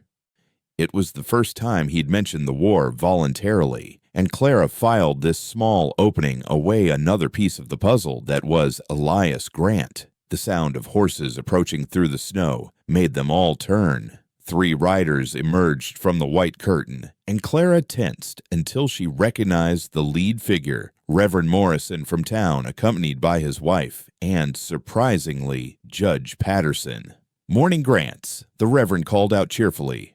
"Hope you don't mind unexpected visitors. We were making rounds before the storm got worse, checking on folks." "Coffee's hot," Elias offered, which for him was equivalent to a warm welcome. The visitors dismounted, shaking snow from their coats. Mrs. Morrison, a bird-like woman with sharp, kind eyes, immediately gravitated toward the children. "My goodness, how you've both grown, Rose. You must be almost as tall as your mother now. And Tommy, such rosy cheeks. Country life agrees with you." While the women chatted and the children showed off their snow angels, Reverend Morrison drew Elias aside. "There's a matter we need to discuss," he said, his jovial manner shifting to something more serious. "Marcus Harper's been making noise in town, filing complaints with the territorial authorities about the marriage, claiming coercion, demanding custody hearings." Elias's jaw tightened. "Let him file. The marriage is legal." "Yes, but—" Judge Patterson joined them, his aged face creased with concern. "He's claiming you threatened him with violence, that you've essentially kidnapped his brother's children. He's got witnesses, those two men who were with him. They saw him threaten a child and forge a document. They say different now. Marcus can be persuasive when money changes hands." Elias felt the old familiar rage beginning to build, the one that had served him well as a bounty hunter, but had no place in this new life he was trying to build. Clara must have sensed the shift in atmosphere because she appeared at his elbow, her presence immediately calming. "What's wrong?" she asked directly. "Marcus is trying to cause trouble through legal channels," the judge explained. "There's going to be a hearing 2 weeks from now in Cheyenne. You'll all need to appear." "All of us." Clara's hand found Tommy's head protectively as the boy pressed against her side. "I'm afraid so. The children, too. The court will want to assess their welfare, their preferences." Rose had gone very still, her face pale. "We won't go with him. We won't." "No one's going anywhere they don't want to," Elias said firmly. "That's a promise." Mrs. Morrison, ever practical, said, "You'll need character witnesses, people to speak for you as a family." "We barely know anyone," Clara said quietly. "We've kept to ourselves mostly." "Well, that needs to change," Mrs. Morrison declared. "Starting with Sunday service tomorrow, the whole community needs to see, you understand what Marcus Harper is trying to destroy." "We're not church people," Elias said flatly. "You are now," Reverend Morrison said with a gentle smile. "Sometimes faith is just showing up and letting people see you're not hiding anything." The next morning, despite the snow, the Grant family made their appearance at the small white church in town. Elias wore his good shirt, the one from their wedding. Clara had altered one of the dresses Mrs. Jenkins brought to fit perfectly. The children were scrubbed and polished until they shone. The congregation's reaction was mixed but immediate. Conversation stopped mid-sentence as they entered. Some faces showed curiosity, others judgment, a few warm welcome. They sat in a middle pew, neither hiding in the back nor presuming to the front. Reverend Morrison's sermon seemed pointedly chosen. The story of Ruth and Naomi, about choosing family, about loyalty that transcends blood. Several times Clara felt eyes on them, evaluating, measuring. After the service, the real test began. The congregation gathered outside despite the cold clusters of conversation forming and reforming. Clara steeled herself for cold shoulders and turned backs. Instead, Mrs. Jenkins swooped in like a mother hen, drawing them into her circle of church ladies. "Clara, you must meet Mrs. Henderson. She runs the school and has been asking about Rose." Mrs. Henderson, a woman of perhaps 40, with intelligent eyes, extended her hand. "Mrs. Grant, I've heard Rose can read and write quite well." "My late husband taught her," Clara said carefully. "He believed in education for everyone." "As do I. We have so few students who come properly prepared. I wonder if Rose might enjoy joining our classes. The school is small, but we manage to cover the basics and then some." Rose's eyes lit up for the first time in weeks. "Could I, Mama?" "If Mr. Grant agrees," Clara said, glancing at Elias. "Education's important," he said simply. "She should go." Tommy tugged on Elias's coat. "What about me?" "You're still a bit young," Mrs. Henderson said kindly, "but perhaps in a year or two." I could teach him his letters at home, Rose offered quickly. Like Papa taught me. The conversation was interrupted by the arrival of a man Elias recognized, but had never formally met. Samuel Jackson, the town's blacksmith, a massive black man with arms like tree trunks and a gentle manner that belied his strength. "Mr. Grant," he said, offering his hand. "Been meaning to come by, introduce myself properly. Heard you might need some ironwork done for those room additions." "Might do," Elias said, accepting the handshake, noting the careful way Jackson gauged his grip strength. "Also heard Marcus Harper's been spreading tales," Jackson said more quietly. "Man tried to get me to speak against you, say I'd seen things. Told him I don't lie for any man's money." "Appreciate that. My wife and we know something about people trying to tear families apart. Don't sit right with us what Harper's attempting." Jackson's wife, Rebecca, had joined them, a beautiful woman with proud bearing, despite the slight limp she walked with. "Mr. Grant, Mrs. Grant, perhaps you'd join us for Sunday dinner. Our children would enjoy the company." It was a significant invitation. The Jacksons, Clara had learned from Mrs. Jenkins, occupied a unique position in the town's social structure, respected for their hard work and integrity, but still carefully separated by invisible lines not everyone was willing to cross. "We'd be honored," Clara said immediately, earning a surprised but pleased look from both Jacksons. The dinner that followed was a revelation. The Jackson home was warm and filled with laughter. Their 3 children, 2 boys and a girl, immediately absorbed Rose and Tommy into their games. The adults sat by the fire, sharing stories and finding unexpected common ground. "You were in the war," Samuel said to Elias. "It wasn't a question." "Yes." "You colored infantry, fought at Petersburg. I was at Antietam, Shiloh too." They shared the careful nod of men who'd seen too much to glorify any of it. Rebecca and Clara discovered a mutual love of gardening, exchanging seed-saving techniques, and preserve recipes. The conversation flowed with surprising ease, punctuated by the children's laughter from the other room. "Harper's going to make it ugly," Samuel said, eventually addressing the elephant in the room. "He's got money connections. He's been promising folks favors if they speak against you." "Let him," Elias said. "Truth stands on its own." "Sometimes truth needs help," Rebecca said gently. "You need the community to see who you really are, not who Harper paints you to be."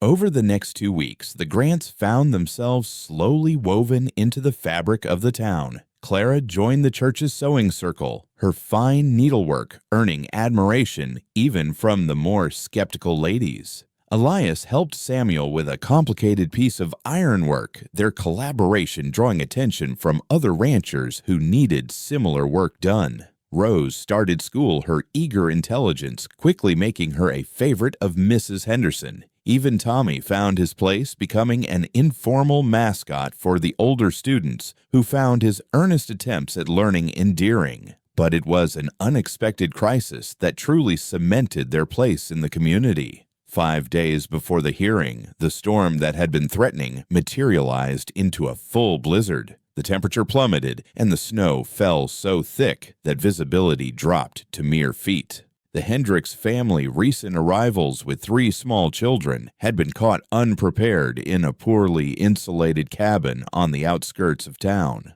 Word reached the church during evening prayer service. Reverend Morrison had just announced the dire situation when Elias stood. "I know the Hendricks place. Helped them with their roof last month. They won't survive the night without help." "Can't nobody go out in this," someone said. "It's suicide." "Their cabin's got gaps you could put your fist through," Elias said. 3 children under 6 years old. They won't make morning." He was already moving toward the door when Clara caught his arm. "You're not going alone." "I have to." "No. We do this together or not at all." Samuel Jackson stood. "Count me in. My wagon's built heavy, might make it through." Within minutes, a rescue party had formed. Elias, Samuel, and 2 other men would go for the family. Clara and Rebecca would prepare the church to receive them, turning it into an emergency shelter. The journey to the Hendricks place was harrowing. The wind howled like a living thing, driving snow horizontal, creating drifts that threatened to swallow the wagon whole. Elias rode ahead on horseback, using rope to stay connected to the wagon, scouting the path. They found the Hendricks family huddled in the single room that still held any warmth, burning furniture for heat. The father had frostbite on his hands from trying to patch holes in the walls. The mother clutched 3 terrified children, her eyes hollow with fear. "We're getting you out," Elias said simply. "Now." The journey back was worse. The youngest Hendricks child, barely 2, was unconscious from cold. Elias tucked her inside his coat, using his own body heat to warm her while fighting to stay on his horse. They made it to the church just as the child began to stir, whimpering, but alive. Clara took the little girl, immediately wrapping her in warmed blankets, spooning warm sugar water between her blue lips. The church became a haven that night. Other families who'd been caught by the storm's fury trickled in. Clara and the church women organized sleeping areas, distributed food, kept the stove burning hot. Elias and the men took turns going back out, checking on isolated families, bringing in those who needed shelter. By morning, 17 people had sheltered in the church, including the Grants. As the sun broke through, revealing a world transformed by white, something else had transformed too. The suspicious looks were gone, replaced by something warmer. Clara was no longer the widow who'd trapped Elias Grant. She was the woman who'd saved the Hendricks baby. Elias wasn't the dangerous loner anymore. He was the man who'd risked his life for neighbors he barely knew. Rose and Tommy, curled up with the other children like a litter of puppies, were just 2 more kids in the community's collection. No different, no less belonging. Judge Patterson, who'd also sheltered in the church, pulled Elias aside as people began to dig out. "That hearing in Cheyenne," he said quietly. "I think it might go differently than Marcus Harper expects. Funny thing about character witnesses, they tend to multiply when character actually witnesses itself. Indeed, when the Grants prepared to leave for Cheyenne 3 days later, they didn't go alone. A convoy formed. The Jacksons, the Jenkins Reverend, and Mrs. Morris and Mrs. Henderson, even the rescued Hendricks family, all made the journey. The hearing itself was almost anticlimactic. Marcus Harper had come prepared with his paid witnesses and legal arguments. But when half a town stood up to speak for the Grants, when rescued families testified to their character, when Rose herself stood and clearly stated her desire to stay with Mama and Mr. Elias, the judge's decision was swift. "Mr. Harper," the Cheyenne judge said sternly, "I find no merit in your claims. The children are thriving, the marriage is legal, and frankly, your interest seems more financial than familial. Case dismissed. And, Mr. Harper, if I hear of any further harassment of this family, legal or otherwise, you'll find yourself explaining your actions from inside a cell." Marcus left the courthouse red-faced and furious, but defeated. Pete, one of his witnesses, actually approached Clara afterward. "I'm sorry, ma'am. What he said you were, what he paid us to say. Seeing you with those kids, seeing your town stand for you. I'm sorry." Clara nodded, accepting the apology with grace that cost her, but gave it nonetheless. The ride home was celebratory. At one point, Tommy, riding with Elias, said loud enough for all to hear, "We won, our family won." "No," Elias corrected, gesturing to the convoy of neighbors around them. "Our community won." That night, back in their own home, the 4 of them sat around their fire, exhausted but victorious. The threat that had hung over them for months was gone. They were legally, publicly, officially a family. "Things will be different now," Rose observed. "People will expect us to be normal." "We've never been normal," Clara said, pulling her daughter close. "But we've always been ourselves. That's enough." Tommy, fighting sleep, mumbled, "Can we still be the Grants tomorrow?" "Tomorrow and every day after," Elias promised. As the children drifted off to sleep, Claire and Elias sat in companionable silence closer than they'd been before. The fire crackled, the wind howled outside, but inside was warm and safe, and theirs.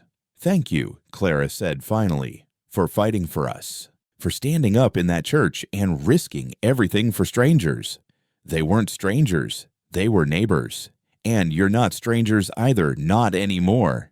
She looked at him in the firelight. This man who'd taken them in married her for protection, and somehow, along the way, had become the cornerstone of their rebuilt life. "What are we then?" she asked, echoing her question from months before. This time, Elias had an answer. "We're family. Real family. The kind you choose, the kind you build, the kind you fight for." Clara smiled, and for the first time since they'd married, she leaned against his shoulder, feeling him tense, then slowly relax. "Yes," she said simply. "Family." Outside, snow began to fall again, but this time it felt like a blessing, not a threat. The community that had rallied around them would be there tomorrow and the next day, and all the days after. But tonight, it was just the four of them, bound by choice and challenged by legal paper and lived experience by the slow, careful building of trust into something that might someday become love. The fire burned low, and one by one they made their way to their beds. The children in their new room, Clara and Elias, still in separate spaces, but separated now by only a curtain, not a wall. Progress slow but certain. As Elias lay in the darkness, he heard Clara's voice soft but clear. "Good night, Elias." "Good night, Clara." Simple words, but weighted with promise. They'd weathered the first storm, literal and figurative. Whatever came next, they'd face it as what they'd finally become, a family tested and true. Spring came late that year, April, holding on to winter's tail with stubborn determination. When the thaw finally arrived, it came all at once, turning the world into mud and rushing water. Elias stood knee-deep in the swollen creek, wrestling with a calf that had gotten itself stuck in the bog, while Tommy watched anxiously from the bank. "Is she going to be okay?" the boy called out. "She'll be fine once we get her free," Elias grunted, finally managing to loop a rope around the frightened animal. "Pull when I say." Together, they freed the calf, sending it bawling back to its mother. It was the third animal they'd rescued that week. The sudden thaw had turned familiar terrain treacherous. "You're getting stronger," Elias observed, noting how Tommy had hauled on the rope without complaint. The boy had grown 2 inches over the winter, filling out from Clara's good cooking and steady care. "Rose says I'm growing like a weed," Tommy said proudly. "She has to let down my pants again." They were walking back to the house when they saw the rider approaching fast horse, lathered with sweat. It was Samuel Jackson, and the look on his face made Elias's stomach drop. "Fire," Samuel gasped out. "Lightning strike on the Hendricks place. It's spreading toward town with this wind. We need every hand."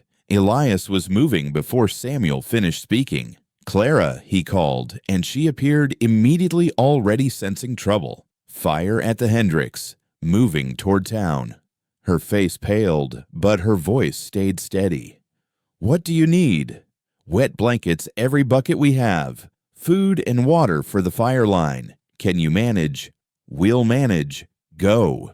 Elias mounted his horse, then looked back at Tommy. "You're the man of the house while I'm gone. Take care of your mother and sister." Tommy straightened the responsibility settling on his young shoulders like a visible weight. "Yes, sir." The ride to town was a nightmare of smoke and chaos. The fire had started at the Hendricks place, the same family they'd rescued in the blizzard, and the wind was driving it straight toward the town's wooden buildings. Half the town was already fighting it, but they were losing ground. "We need a fire break," Reverend Morrison shouted over the roar of flames. "If it reaches the granary, we lose everything," Elias assessed quickly. The fire was moving faster than they could dig, but there was another way, dangerous and desperate. "We burn a counterline," he said. "Control our own fire, let them meet, and die together." "That's insane," someone protested. "You could burn the whole town." "We're going to lose it anyway if we don't try." Judge Patterson, covered in soot and ash, made the decision. Do it. God help us, but do it. What followed was organized chaos. Elias directed teams to clear a strip of land, soak the buildings on the town side, and then deliberately set a line of fire to race toward the incoming blaze. It was a technique he'd learned in the war, watching Sherman's march, seeing how fire could fight fire. The counterfire leapt to life, hungry and fierce, racing toward its larger cousin. The two walls of flame met with a roar that sounded like the earth screaming, rising hundreds of feet into the air, consuming all the fuel between them, and then, with nothing left to eat, beginning to die. But the wind shifted. Suddenly, unexpectedly, the wind that had been driving the fire toward town reversed, sending embers and flame back toward the ranch lands, toward the scattered homesteads that dotted the valley, toward Elias's ranch. "No," he breathed, then was running for his horse. Others called after him, but he didn't hear them. All he could think of was Clara and the children alone at the ranch with a wall of fire potentially bearing down on them. The ride back was the longest of his life. The smoke grew thicker as he rode the sky, turning an apocalyptic orange. He could see the glow on the horizon, could smell the burning sage and grass. His horse, already exhausted, stumbled twice, but he drove it on mercilessly. He crested the final rise, and his heart stopped. The fire hadn't reached the ranch yet, but it was coming. A wall of flame 50 feet high was rolling across the grassland, maybe 2 miles out, and moving fast. But between the fire and the ranch, he saw something that made no sense. Claire was out there with Rose and Tommy, and they were setting their own fires. He rode down hard, reaching them as Clara touched flame to another section of grass. She was covered in soot, her hair wild, but her movements were deliberate, controlled. "What are you doing?" he shouted. "Creating a buffer," she called back. "Burn our land in a circle around the buildings. Fire can't burn what's already burned." She'd learned. Somehow she'd learned the same lesson he'd just applied in town, but they were running out of time. "It's moving too fast," he said, calculating distances. "We won't complete the circle in time." "Then we make a stand at the creek," Clara said. "Water and wet ground. It's our best chance." They worked frantically, all four of them, creating as much burn buffer as they could, then retreating to the creek that ran behind the house. They soaked blankets, filled every container with water, and wet down the roof and walls as much as possible. The fire came like a living thing, a monster of heat and hunger. It hit their burned buffer and slowed, but didn't stop jumping gaps, throwing embers like artillery shells. One caught the barn roof, and Elias was up there immediately with wet blankets beating it out while the main fire roared closer. "The animals!" Tommy cried out, and before anyone could stop him, he was running toward the chicken coop where their birds were squawking in terror. "Tommy, no." Clara screamed, but the boy was already there, throwing open the coop, shooing the chickens out. They scattered in all directions, some running toward the fire in their panic. A burning branch larger than the others came sailing through the smoke directly at Tommy. Elias saw it, knew he was too far away, watched horror unfold in slow motion, but Rose was there. The girl threw herself at her brother, knocking him sideways. The branch struck her instead, catching her dress flame, immediately taking hold. Clara's scream was primal. She was on Rose in an instant, rolling her in the dirt, beating at the flames with her bare hands. Elias reached them a second later, throwing a wet blanket over them both, smothering the fire completely. Rose was sobbing more from fear than pain. Though her arm was burned, the skin already blistering, Tommy stood frozen, tears streaming down his soot-covered face. "I'm sorry, I'm sorry, I'm sorry," he kept saying. "Inside," Elias commanded. "Everyone inside now." They barricaded themselves in the house as the fire reached the creek. The water slowed it, the wet ground fought it, but still it came. The heat was overwhelming, the windows too hot to touch. They huddled in the center of the main room, wet cloths over their faces, listening to the voice of destruction outside. Clara held Rose, examining her burns by lamplight. They were bad, but not life-threatening if infection didn't set in. She applied honey and clean cloth with steady hands, though Elias could see her trembling. "It's going to be okay," she kept murmuring. "We're all going to be okay." But outside, it sounded like the end of the world. The fire reached the lean-to first. They heard it catch, heard the wood scream and pop.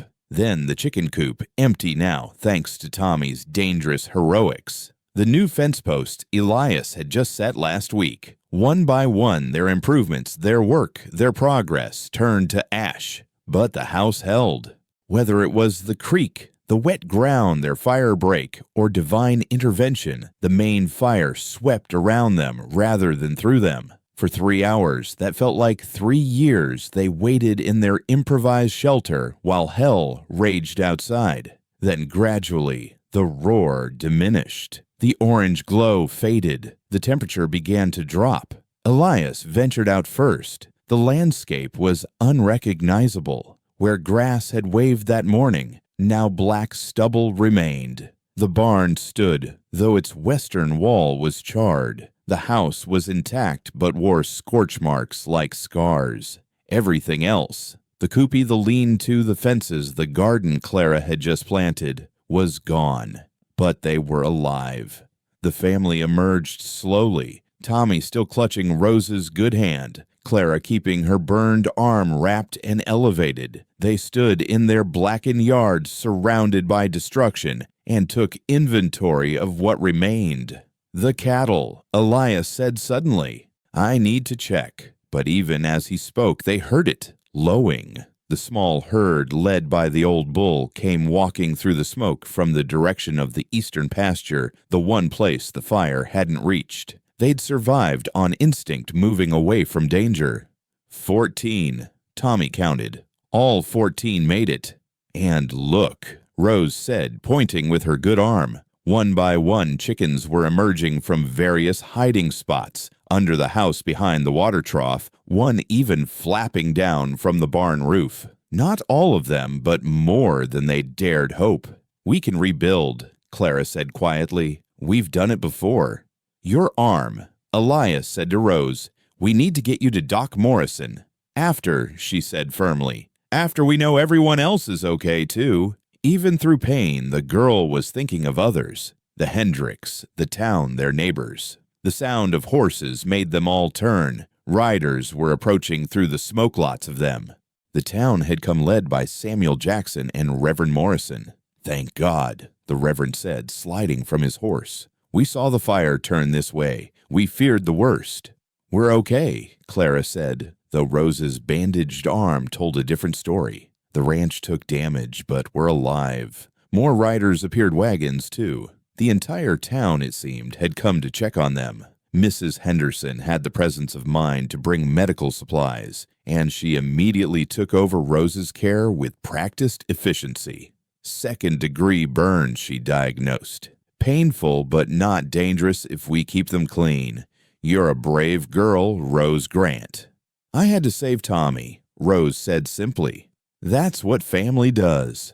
The statement rippled through the gathered crowd. These people had seen the Grants as outsiders just months ago. Now, here was proof of what they'd become, a real family willing to sacrifice for each other. As the sun set on that terrible day, the community that had formed during the winter's trials showed its strength. The Jacksons brought food. The Jenkins brought blankets and clothes. The Hendricks, whose house had been the origin of the disaster, came with tears and apologies and offers of their own labor to help rebuild. "It wasn't your fault," Clara told Mrs. Hendricks, who couldn't stop crying. "Lightning strikes where it will. But you saved us in the blizzard, and now we've cost you everything." "Not everything," Clara said, looking at her family. "Not even close to everything. Camp was made in the yard. No one wanted to leave the Grants alone on this first night after disaster. Reverend Morrison led a prayer of thanksgiving that no lives were lost. Food was shared. Stories told plans made for rebuilding. Tommy hadn't left Rose's side since the fire. As darkness fell, he finally spoke what had been haunting him. "It's my fault you got hurt. If I hadn't run for the chickens, then we'd have no chickens," Rose interrupted. "And I like eggs for breakfast. But your arm will heal. But you might not have if that branch had hit you. You're my little brother. Protecting you is my job." "I thought my job was protecting you," Elias said, joining them. "Seems I failed." "No," Rose said firmly. "You taught us to protect each other. That's what we did." Claire appeared with fresh bandages and honey for Rose's burns. As she worked, she said, "We all protected what we could. Elias saved the barn and probably the house with his quick action on the roof. I created the fire break that bought us time. Tommy saved our livestock. Rose saved Tommy. We all did our part." "Like a real family," Tommy said wonderingly. "We are a real family," Clara corrected. Today proved that beyond any doubt. That night, sleeping under the stars with their community around them, the Grants were paradoxically closer than ever.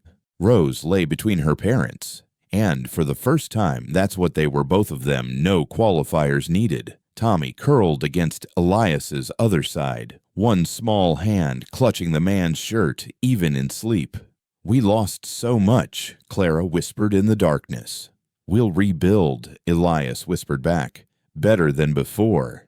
"How can you be sure?" "Because we're not rebuilding alone. Look around." She did. In the flickering light of campfires, she could see their neighbors, their friends, their community, all camped in their burned yard, all standing guard against despair. "Besides," Elias added, and she could hear the smile in his voice, "we're Grants. We're too stubborn to let a little fire beat us." A little fire. Clara almost laughed. That was hell itself. And we walked through it, together. Clara's hand found his in the darkness, their fingers intertwining. It was the first time they'd held hands since their wedding day, and this time it felt like a choice, not an obligation. "The Hendricks want to give us lumber from their remaining stocks," Clara said. "The Jacksons offered labor. Mrs. Jenkins is organizing a barn raising for next week." "We'll need it all," Elias said, "but we'll also give it all back when they need it. That's how it works out here, isn't it? We all hold each other up, or we all fall together." "That's how it works everywhere when people remember they're human." Rose stirred between them, whimpering in her sleep. Both parents reached for her simultaneously, their hands meeting over their daughter's form, soothing her back to peaceful rest. "She was so brave," Clara said. "They both were. We've raised brave children." "We didn't raise them," Clara corrected. "Life did. We just gave them a place to show it." "No," Elias said firmly. "We raised them. These past months, we raised them. Maybe we didn't birth them, but we shaped them, guided them, showed them what courage looks like. That's parenting." The next morning brought a clear view of the devastation. In daylight, the damage was both worse and better than feared. The structure of their life remained house, barn, well, most of the animals. But all the small comforts, the little improvements, the garden that had promised fresh food were gone. Yet, as the sun rose, so did their community. By full daylight, 30 people were working on their ranch. Men cleared debris and salvaged what they could. Women organized supplies and cooked for the workers. Children, led by a bandaged but determined Rose, collected scattered chickens and sorted salvageable items. "It's like a barn raising," Tommy said excitedly. But for everything, Mrs. Henderson had brought her entire school, turning it into a lesson. This, she told her students, is what community means. When one falls, others lift. When one burns, others rebuild. By noon, the skeleton of a new chicken coop was rising. By evening, new fence posts were set. It would take weeks to fully rebuild, but the foundation was being laid not just for structures, but for something deeper. The absolute certainty that they belonged here, that this community would not let them fail. That night, as the helpers finally headed home, the Grants stood in their yard once more. It looked different, scarred but not defeated, damaged but not destroyed.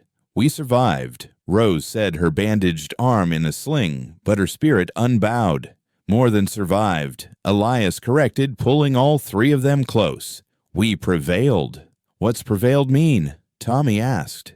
It means we won, Claire explained. Not against the fire, but in spite of it. We kept what mattered most. Each other, Rose said. Each other, Elias agreed. As they walked into their smoke-stained but solid house, Tommy asked, "Will things go back to normal now?" "No," Clara said, and for a moment the children looked worried. Then she smiled. "They'll be better. We've been tested by ice and fire now. We know who we are. We know who stands with us. Normal was never our goal. This family, this community, this life we're building, this is our goal." The house still smelled of smoke. Rose's arm would scar. The ranch would take months to fully restore. But as they settled in for the night closer than ever before, none of that mattered. They had prevailed, and in the prevailing had become unbreakable. Summer arrived with unusual gentleness that year, as if nature itself was apologizing for the violence of spring. The ranch bore its scars openly. Black marks on the barn's western wall, the new chicken coop's raw lumber standing bright against weathered structures, and the grass growing back in patches, green shoots pushing through blackened earth like hope made visible. Rose's arm had healed, though the scars remained pink and puckered, running from wrist to elbow. She wore them without shame, rolling up her sleeves deliberately when she worked as if daring anyone to pity her. No one did. In this land of survivors, scars were simply proof of living. Elias stood in what would be the new garden, helping Clara plant the seeds Mrs. Jenkins had donated. It was July, now late for planting, but Clara insisted they'd get something before frost. "Optimist," he said, but fondly. "Realist," she corrected. "These are quick-growing varieties. 60-day beans, 45-day squash. We'll have fresh vegetables by September." Tommy ran between the rows they'd carefully mounded, carrying the water bucket with determined concentration. He'd grown serious since the fire, taking his responsibilities with an intensity that sometimes worried Clara. "He's trying to earn his keep," she'd told Elias one evening. "He thinks he needs to prove he belongs here." "He doesn't need to prove anything," Elias had replied. "He's already proved everything." Now, watching the boy carefully water each planted seed, Elias called out, "Tommy, come here a minute." The boy came immediately, anxiety flickering across his face. "Did I do something wrong?" "No, son." The words slipped out naturally, now no longer foreign on Elias's tongue. "I wanted to show you something." He led Tommy to the barn where he'd been working on a project in secret. Under a canvas tarp sat a small saddle sized for a child, beautifully crafted with Tommy's initials burned into the leather. Tommy's eyes went wide. "Is that for me? Every rancher needs his own saddle. You've been using Rose's old one, but you're getting too big for it. This one's yours. Only yours." Tommy touched the leather, reverently tracing his initials with one finger. TMG. Tommy Michael Grant. They'd made it official last month, the adoption papers signed and witnessed. Rose and Tommy were legally Grants now, with all the protection and belonging that name could offer. "But I don't deserve," Tommy started. "Stop." Elias knelt to be eye level with the boy. "You don't earn family, Tommy. You don't deserve or not deserve it. You just are family. This saddle isn't a reward or payment. It's just what a father gives his son when he's old enough to ride properly." "You're my father now?" Tommy asked in a small voice. "If you'll have me." Tommy's response was to throw his arms around Elias's neck, holding on with the fierce strength of a child who'd learned how quickly things could be lost. "Can we try it now?" Tommy asked, pulling back with bright eyes. "After garden work. Your mother would skin us both if we abandoned her halfway through planting." They returned to find Rose reading aloud from one of her school books while Clara worked. It had become their pattern, Rose providing entertainment and education while they labored. Today it was Roman history tales of empires rising and falling. All things end, Rose read, but from endings come beginnings. Very philosophical for a Tuesday morning, a new voice said, and they all turned to see Doc Morrison approaching on horseback, accompanied by a woman they didn't recognize. "Morning, Doc," Elias called. "What brings you out?" "Wanted to check Rose's arm and to introduce someone. This is Mrs. Catherine Wells, recently arrived from Chicago. She's a teacher looking to start a more advanced school for gifted students. Mrs. Henderson thought Rose might be interested." Catherine Wells was perhaps 30 with intelligent eyes and an ink stain on her cuff that suggested a life lived among books. She dismounted gracefully despite wearing a practical split skirt that raised Clara's eyebrows. "Miss Grant," she said, addressing Rose directly, not through her parents. "I've heard remarkable things about your intellectual capabilities. I'm starting a small academy for advanced students. Would you be interested?" Rose looked at her parents uncertainly. "Would I have to leave home?" "No, the academy would be here in town, day students only, but the curriculum would be challenging. Latin advanced mathematics, natural sciences, literature beyond the primers." "Could I still help at home?" Rose asked. "Education doesn't excuse you from family responsibilities," Mrs. Wells said approvingly. "It enhances your ability to meet them." Clara and Elias exchanged glances. This was an opportunity they'd never imagined, certainly not for a girl on the frontier. "We'll think on it," Elias said. "Discuss it as a family." After the visitors left, they did exactly that, gathering around the dinner table that evening for a family council, another new tradition born from their promise to make decisions together. "I want to learn," Rose said, "but I don't want to become someone who doesn't belong here anymore." "Education doesn't make you not belong," Clara said. "Your father, Thomas, he was educated. He could quote Shakespeare and calculate complex equations, but he could also muck stalls and birth calves." "Education is a tool," Elias added, "like a hammer or a saw. It's what you build with it that matters." "Would it cost much?" Rose asked practically. "Mrs. Wells mentioned she'd take payment in trade," Clara said. "Eggs, vegetables, preserved goods, things we can manage." "Then I want to do it," Rose decided. "I want to learn everything I can." Tommy, not to be outdone, announced, "I want to learn to read better too, and to do numbers like Rose." "I'll teach you," Rose promised, "every evening after supper." "We're building quite the educated household," Clara said with a smile. "Thomas would be so proud." "Sarah, too," Elias said quietly.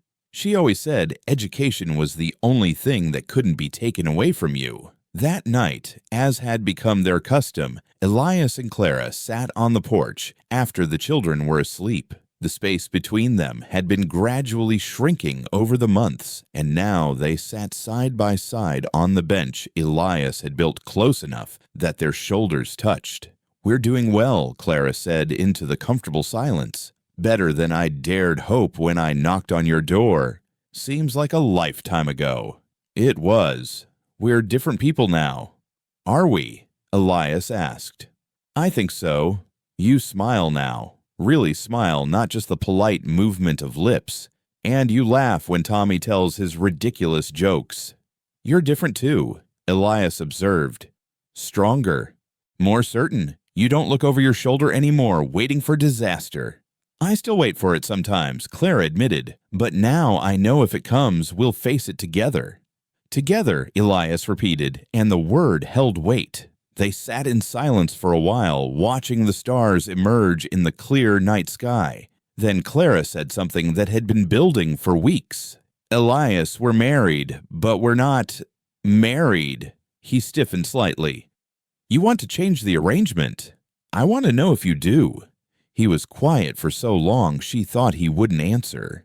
Then, "Sarah's been gone 5 years. For the first 4, I counted every day. Then you arrived, and I stopped counting days since, and started counting days with. You and the children, you brought me back to life, but I don't know if I can give you what you deserve." "What do I deserve?" "Love. Real love. The kind Thomas gave you. The kind I gave Sarah." Clara turned to face him fully. "Elias Grant, do you think I don't see it? The way you look at me when you think I'm not watching, the way your hand finds reasons to touch mine, the way you stand between me and any danger, real or imagined. That's protection, not?" "It's love," Clara interrupted. "Maybe not the passionate, sudden love of youth, but the steady choosing each day love of people who know what loss is and choose to risk it again anyway." "I do," Elias said suddenly. "Choose you. Every day I choose you. I choose Tommy's endless questions and Rose's too smart observations and your humming while you work and the way you make this house a home. Is that love? I don't know. But it's everything." Clara stood holding out her hand. "Come inside, Elias." He looked at her hand, understanding what she was offering. "Are you sure?" "I've been sure for months. I was just waiting for you to be sure, too."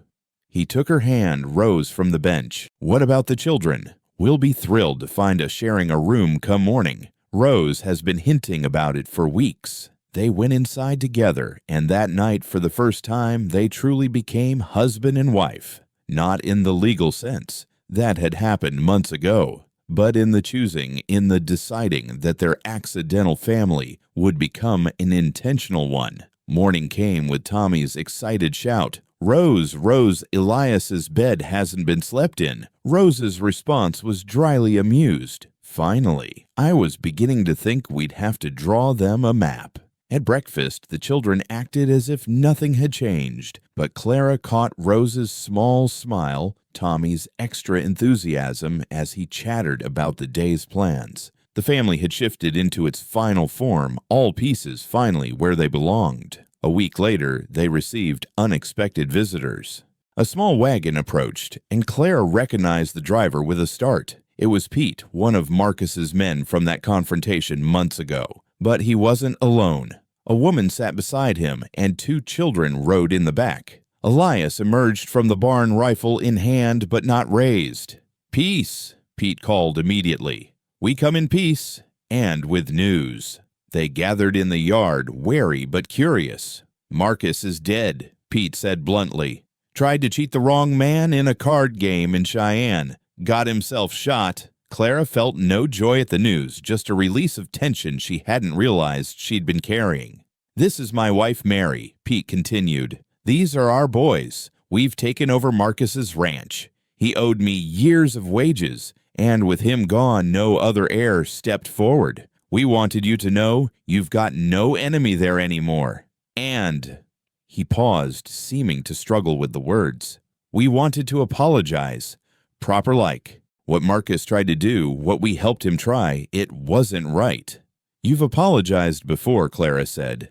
"It was accepted then. Words are easy. We wanted to do more." Mary spoke up. "We brought something." From the wagon, they unloaded a trunk. Clara gasped when they opened it. Inside were Thomas's books, his engineering tools, his compass, and drafting materials, even the chess set Rose had mentioned. "Marcus kept them," Pete explained. "Trophy-like. We thought they should come home."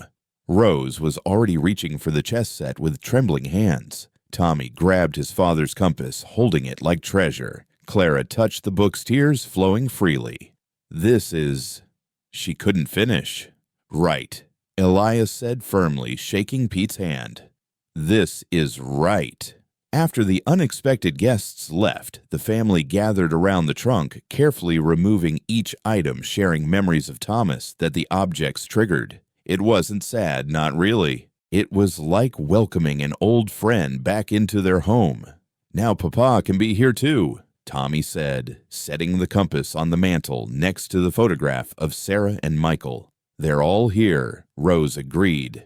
"Everyone who makes us who we are." That evening, as they sat down to dinner with Thomas's chess set on the side table and his books already finding homes on Rose's new shelves, Clara raised her water glass. "A toast," she said, "to endings that become beginnings, to the family we were, the family we are, and the family we're becoming." "To family," they all echoed.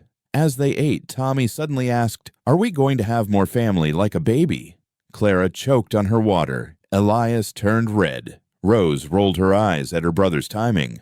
That's something that might happen," Clara managed. "I want a brother," Tommy announced. "Rose is bossy enough."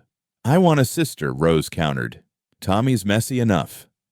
"We don't get to choose," Elias said, finding his voice. "We get what we get, and we're grateful." "Like we got each other?" Tommy asked. "Exactly like that," Clara said, reaching for Elias's hand. Later, as they prepared for bed in their now shared room, Elias said, "The boy's question about more family is one worth considering," Clara finished. "Not yet, but someday, maybe. I'm older than Thomas was. The risks are worth taking," Clara said firmly. "We've faced fire and ice drought in plenty. A baby seems almost peaceful in comparison."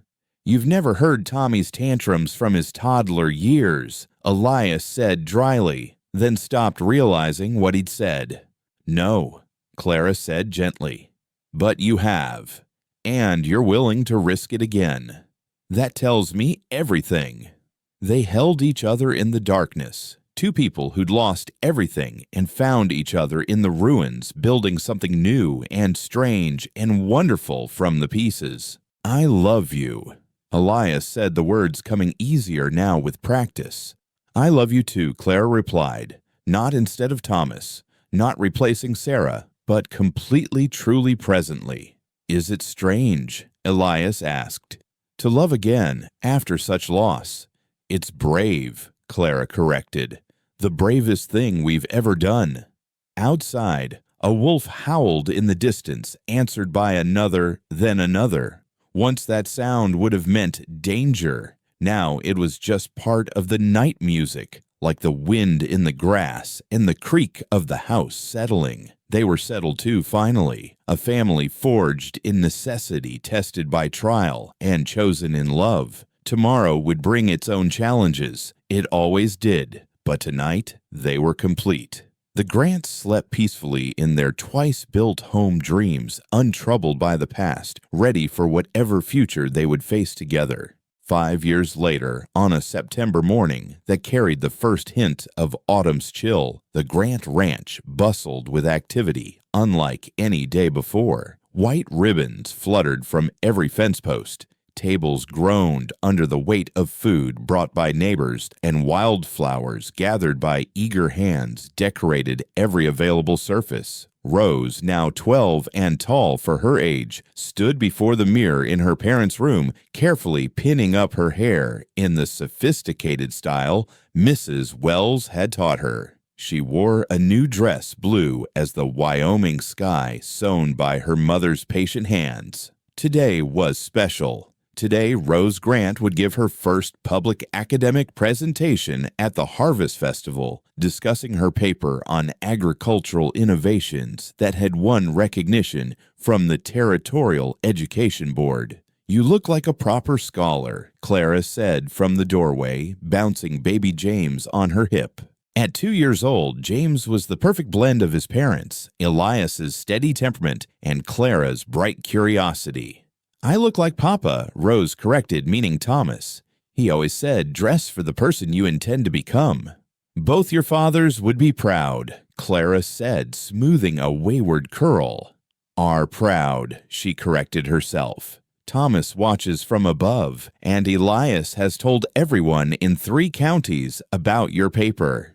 Through the window, they could see Elias and Tommy, now 10 and strong as a young oak, setting up the small stage they'd built for the celebration. The Harvest Festival had grown from a simple ranch gathering to a community event hosted by the Grants these past 3 years. It marked not just the bringing in of crops, but the anniversary of the fire that had nearly destroyed them and the community that had rebuilt them. Mama Rose said suddenly, "Are you happy, truly happy?" Clara set James down to toddle after the cat and took her daughter's hands. "Why do you ask?" "I've been reading philosophy with Mrs. Wells about duty versus desire, about the choices women make. You chose this life out of desperation. Do you ever wonder what would have happened if you'd had real choices? Clara sat on the bed, pulling Rose down beside her. Every choice is real, Rose. Yes, I came to Elias out of desperation, but I stayed out of choice. I choose this life every morning when I wake up. But if Thomas had lived, then we'd have a different happiness. Not better or worse, just different. Rose, my brilliant girl, life isn't about the perfect path. It's about walking the path you're on with purpose and grace. A crash from outside interrupted them, followed by Tommy's guilty voice and Elias's patient sigh. Through the window, they saw the boy had knocked over the water barrel, trying to show off his strength to the Jackson boys who'd arrived early to help.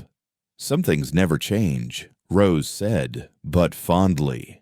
The afternoon brought the whole community. The Jacksons arrived with their famous cornbread, the Jenkins with preserves from Clara's own recipes, the Hendricks with 3 pies and endless apologies, though the fire was long forgiven. Even Mrs. Wells came dressed in her usual practical fashion, carrying a leather-bound journal she presented to Rose. "For your future writings," she said. "Every scholar needs a proper journal." As the sun reached its zenith, Reverend Morrison called everyone to attention. It was time for Rose's presentation. She stood before the assembled crowd, this girl who'd arrived starving and desperate, now confident and educated. Innovation in agriculture, she began, her voice clear and strong, is not just about new methods, but about community adaptation and shared knowledge. She spoke for 20 minutes about crop rotation, water management, and soil conservation. But what captured everyone was her conclusion. "We survived the fire, not because of individual strength, but because we pooled our resources, shared our knowledge, and rebuilt together." The same principle applies to farming. When one farm succeeds, all benefit. When one fails, all suffer. We are not separate ranches dotting the landscape. We are a community rooted in the same soil, reaching for the same sun. The applause was thunderous. Old Judge Patterson wiped his eyes. Mrs. Henderson beamed like Rose was her own daughter, and Elias stood at the back, James on his shoulders, looking like his chest might burst with pride. As the celebration continued into evening, Tommy organized races for the younger children, while Rose helped serve food. Claire and Elias moved through their guests, the perfect hosts, but every so often their eyes would meet across the crowd, sharing silent communication that needed no words. The sun was setting when Samuel Jackson raised his glass for a toast. "To the Grants," he said, "who showed us that family isn't just about blood, but about choosing to stand together." "To community," Elias responded, raising his own glass, "which taught us that neighbors are the family you discover." As the gathering moved into evening with lanterns being lit and fiddle music starting up, Clara found herself standing where she'd stood that first desperate night at the door where she'd offered her wedding ring for bread. "Remembering?" Elias asked, joining her, James sleeping against his shoulder. "Remembering and marveling. If someone had told me that night where we'd be in 5 years, you wouldn't have believed them, would you?" Elias considered. I think part of me hoped. The part I thought had died with Sarah and Michael. It was still there waiting. You woke it up." "We woke each other up," Clara corrected. Tommy ran up, breathless and excited. "Ma Pa Rose is going to play piano, Mrs. Wells brought the small one from the school." They followed him to where indeed a small piano had been positioned near the stage. Rose sat at it, her scarred arm moving gracefully over the keys. She'd taken up music as therapy for her burn injuries and discovered an unexpected talent. She played Amazing Grace, and slowly voices joined in. The Jacksons' rich harmonies, Mrs. Jenkins's warbling soprano, Reverend Morrison's steady bass. Even Elias, who claimed he couldn't carry a tune in a bucket, hummed along. "Through many dangers, toils, and snares we have already come," they sang, and Clara thought how true those words were for everyone gathered here. As the evening wound down and families began departing, each stopped to thank the Grants. Not just for the festival, but for something harder to name, for showing that broken things could be mended, for proving that families could be chosen and built, for demonstrating that love could grow in the rockiest soil. Pete and Mary were among the last to leave. Their ranch had prospered under their management, and they'd become good neighbors, the past fully buried. "Your girl's something special," Mary told Clara. "Both of them are," she added, watching Tommy help carry chairs. "All three," Clara corrected, kissing sleeping James's head. "You ever think about what Thomas would make of all this?" Pete asked carefully. "I think he'd be glad," Clara said simply. "He wanted us safe and happy. We're both." After everyone left, the Grant family sat on their porch, too content to go inside yet. Tommy had finally worn himself out and dozed against Rose's shoulder. James remained sleeping in Elias's arms.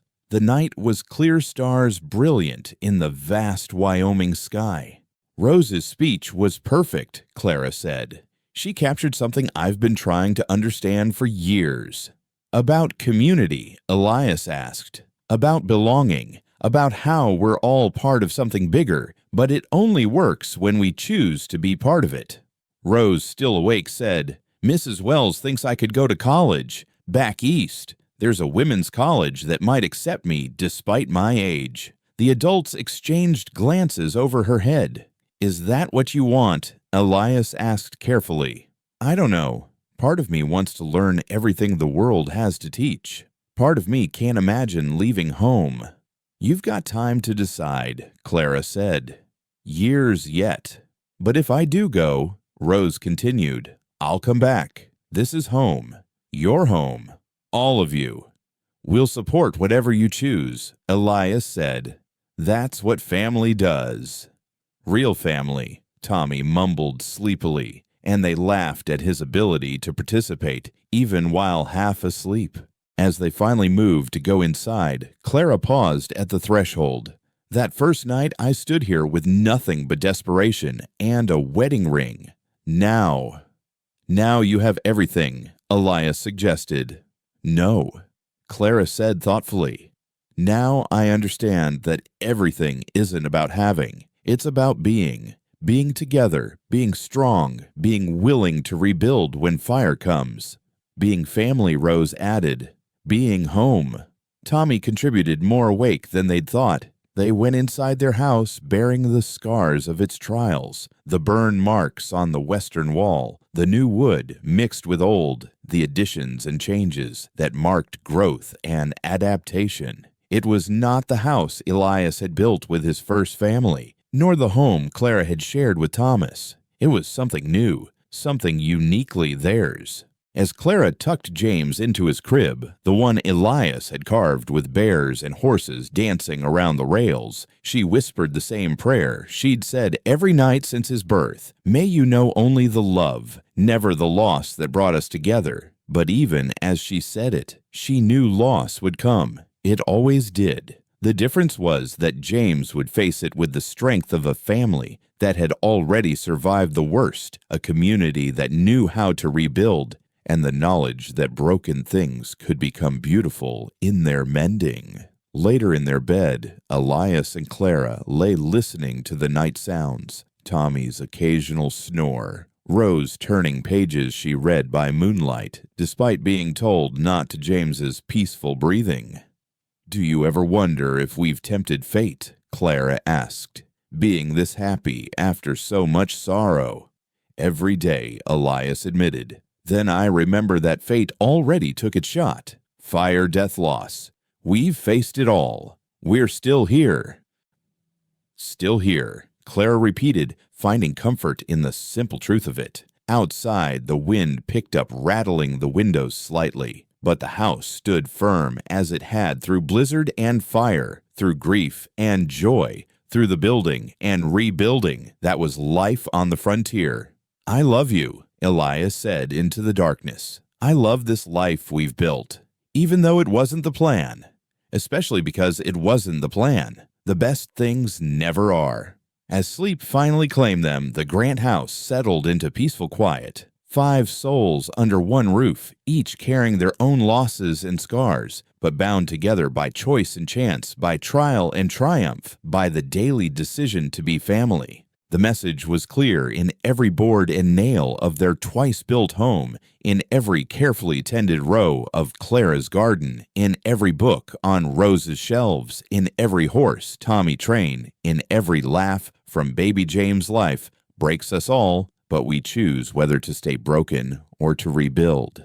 And in the rebuilding, with help from those who choose to stand beside us, we often find we've built something stronger than what we lost. The frontier would continue to test them. Winter would come harsh, and summer would burn dry. Children would grow and leave and return. Loss would visit again, as it visits all homes. But tonight, and for all the nights they were given, the Grants would face it together. And that, in the end, was everything.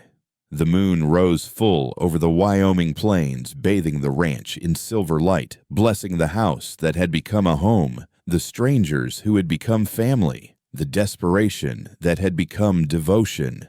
It was not a fairy tale ending, for those didn't exist on the frontier. It was better. It was real, earned, chosen, and cherished. The Grant family slept and dreamed and prepared for tomorrow, knowing that whatever it brought, they would meet it as they'd learned to meet everything together.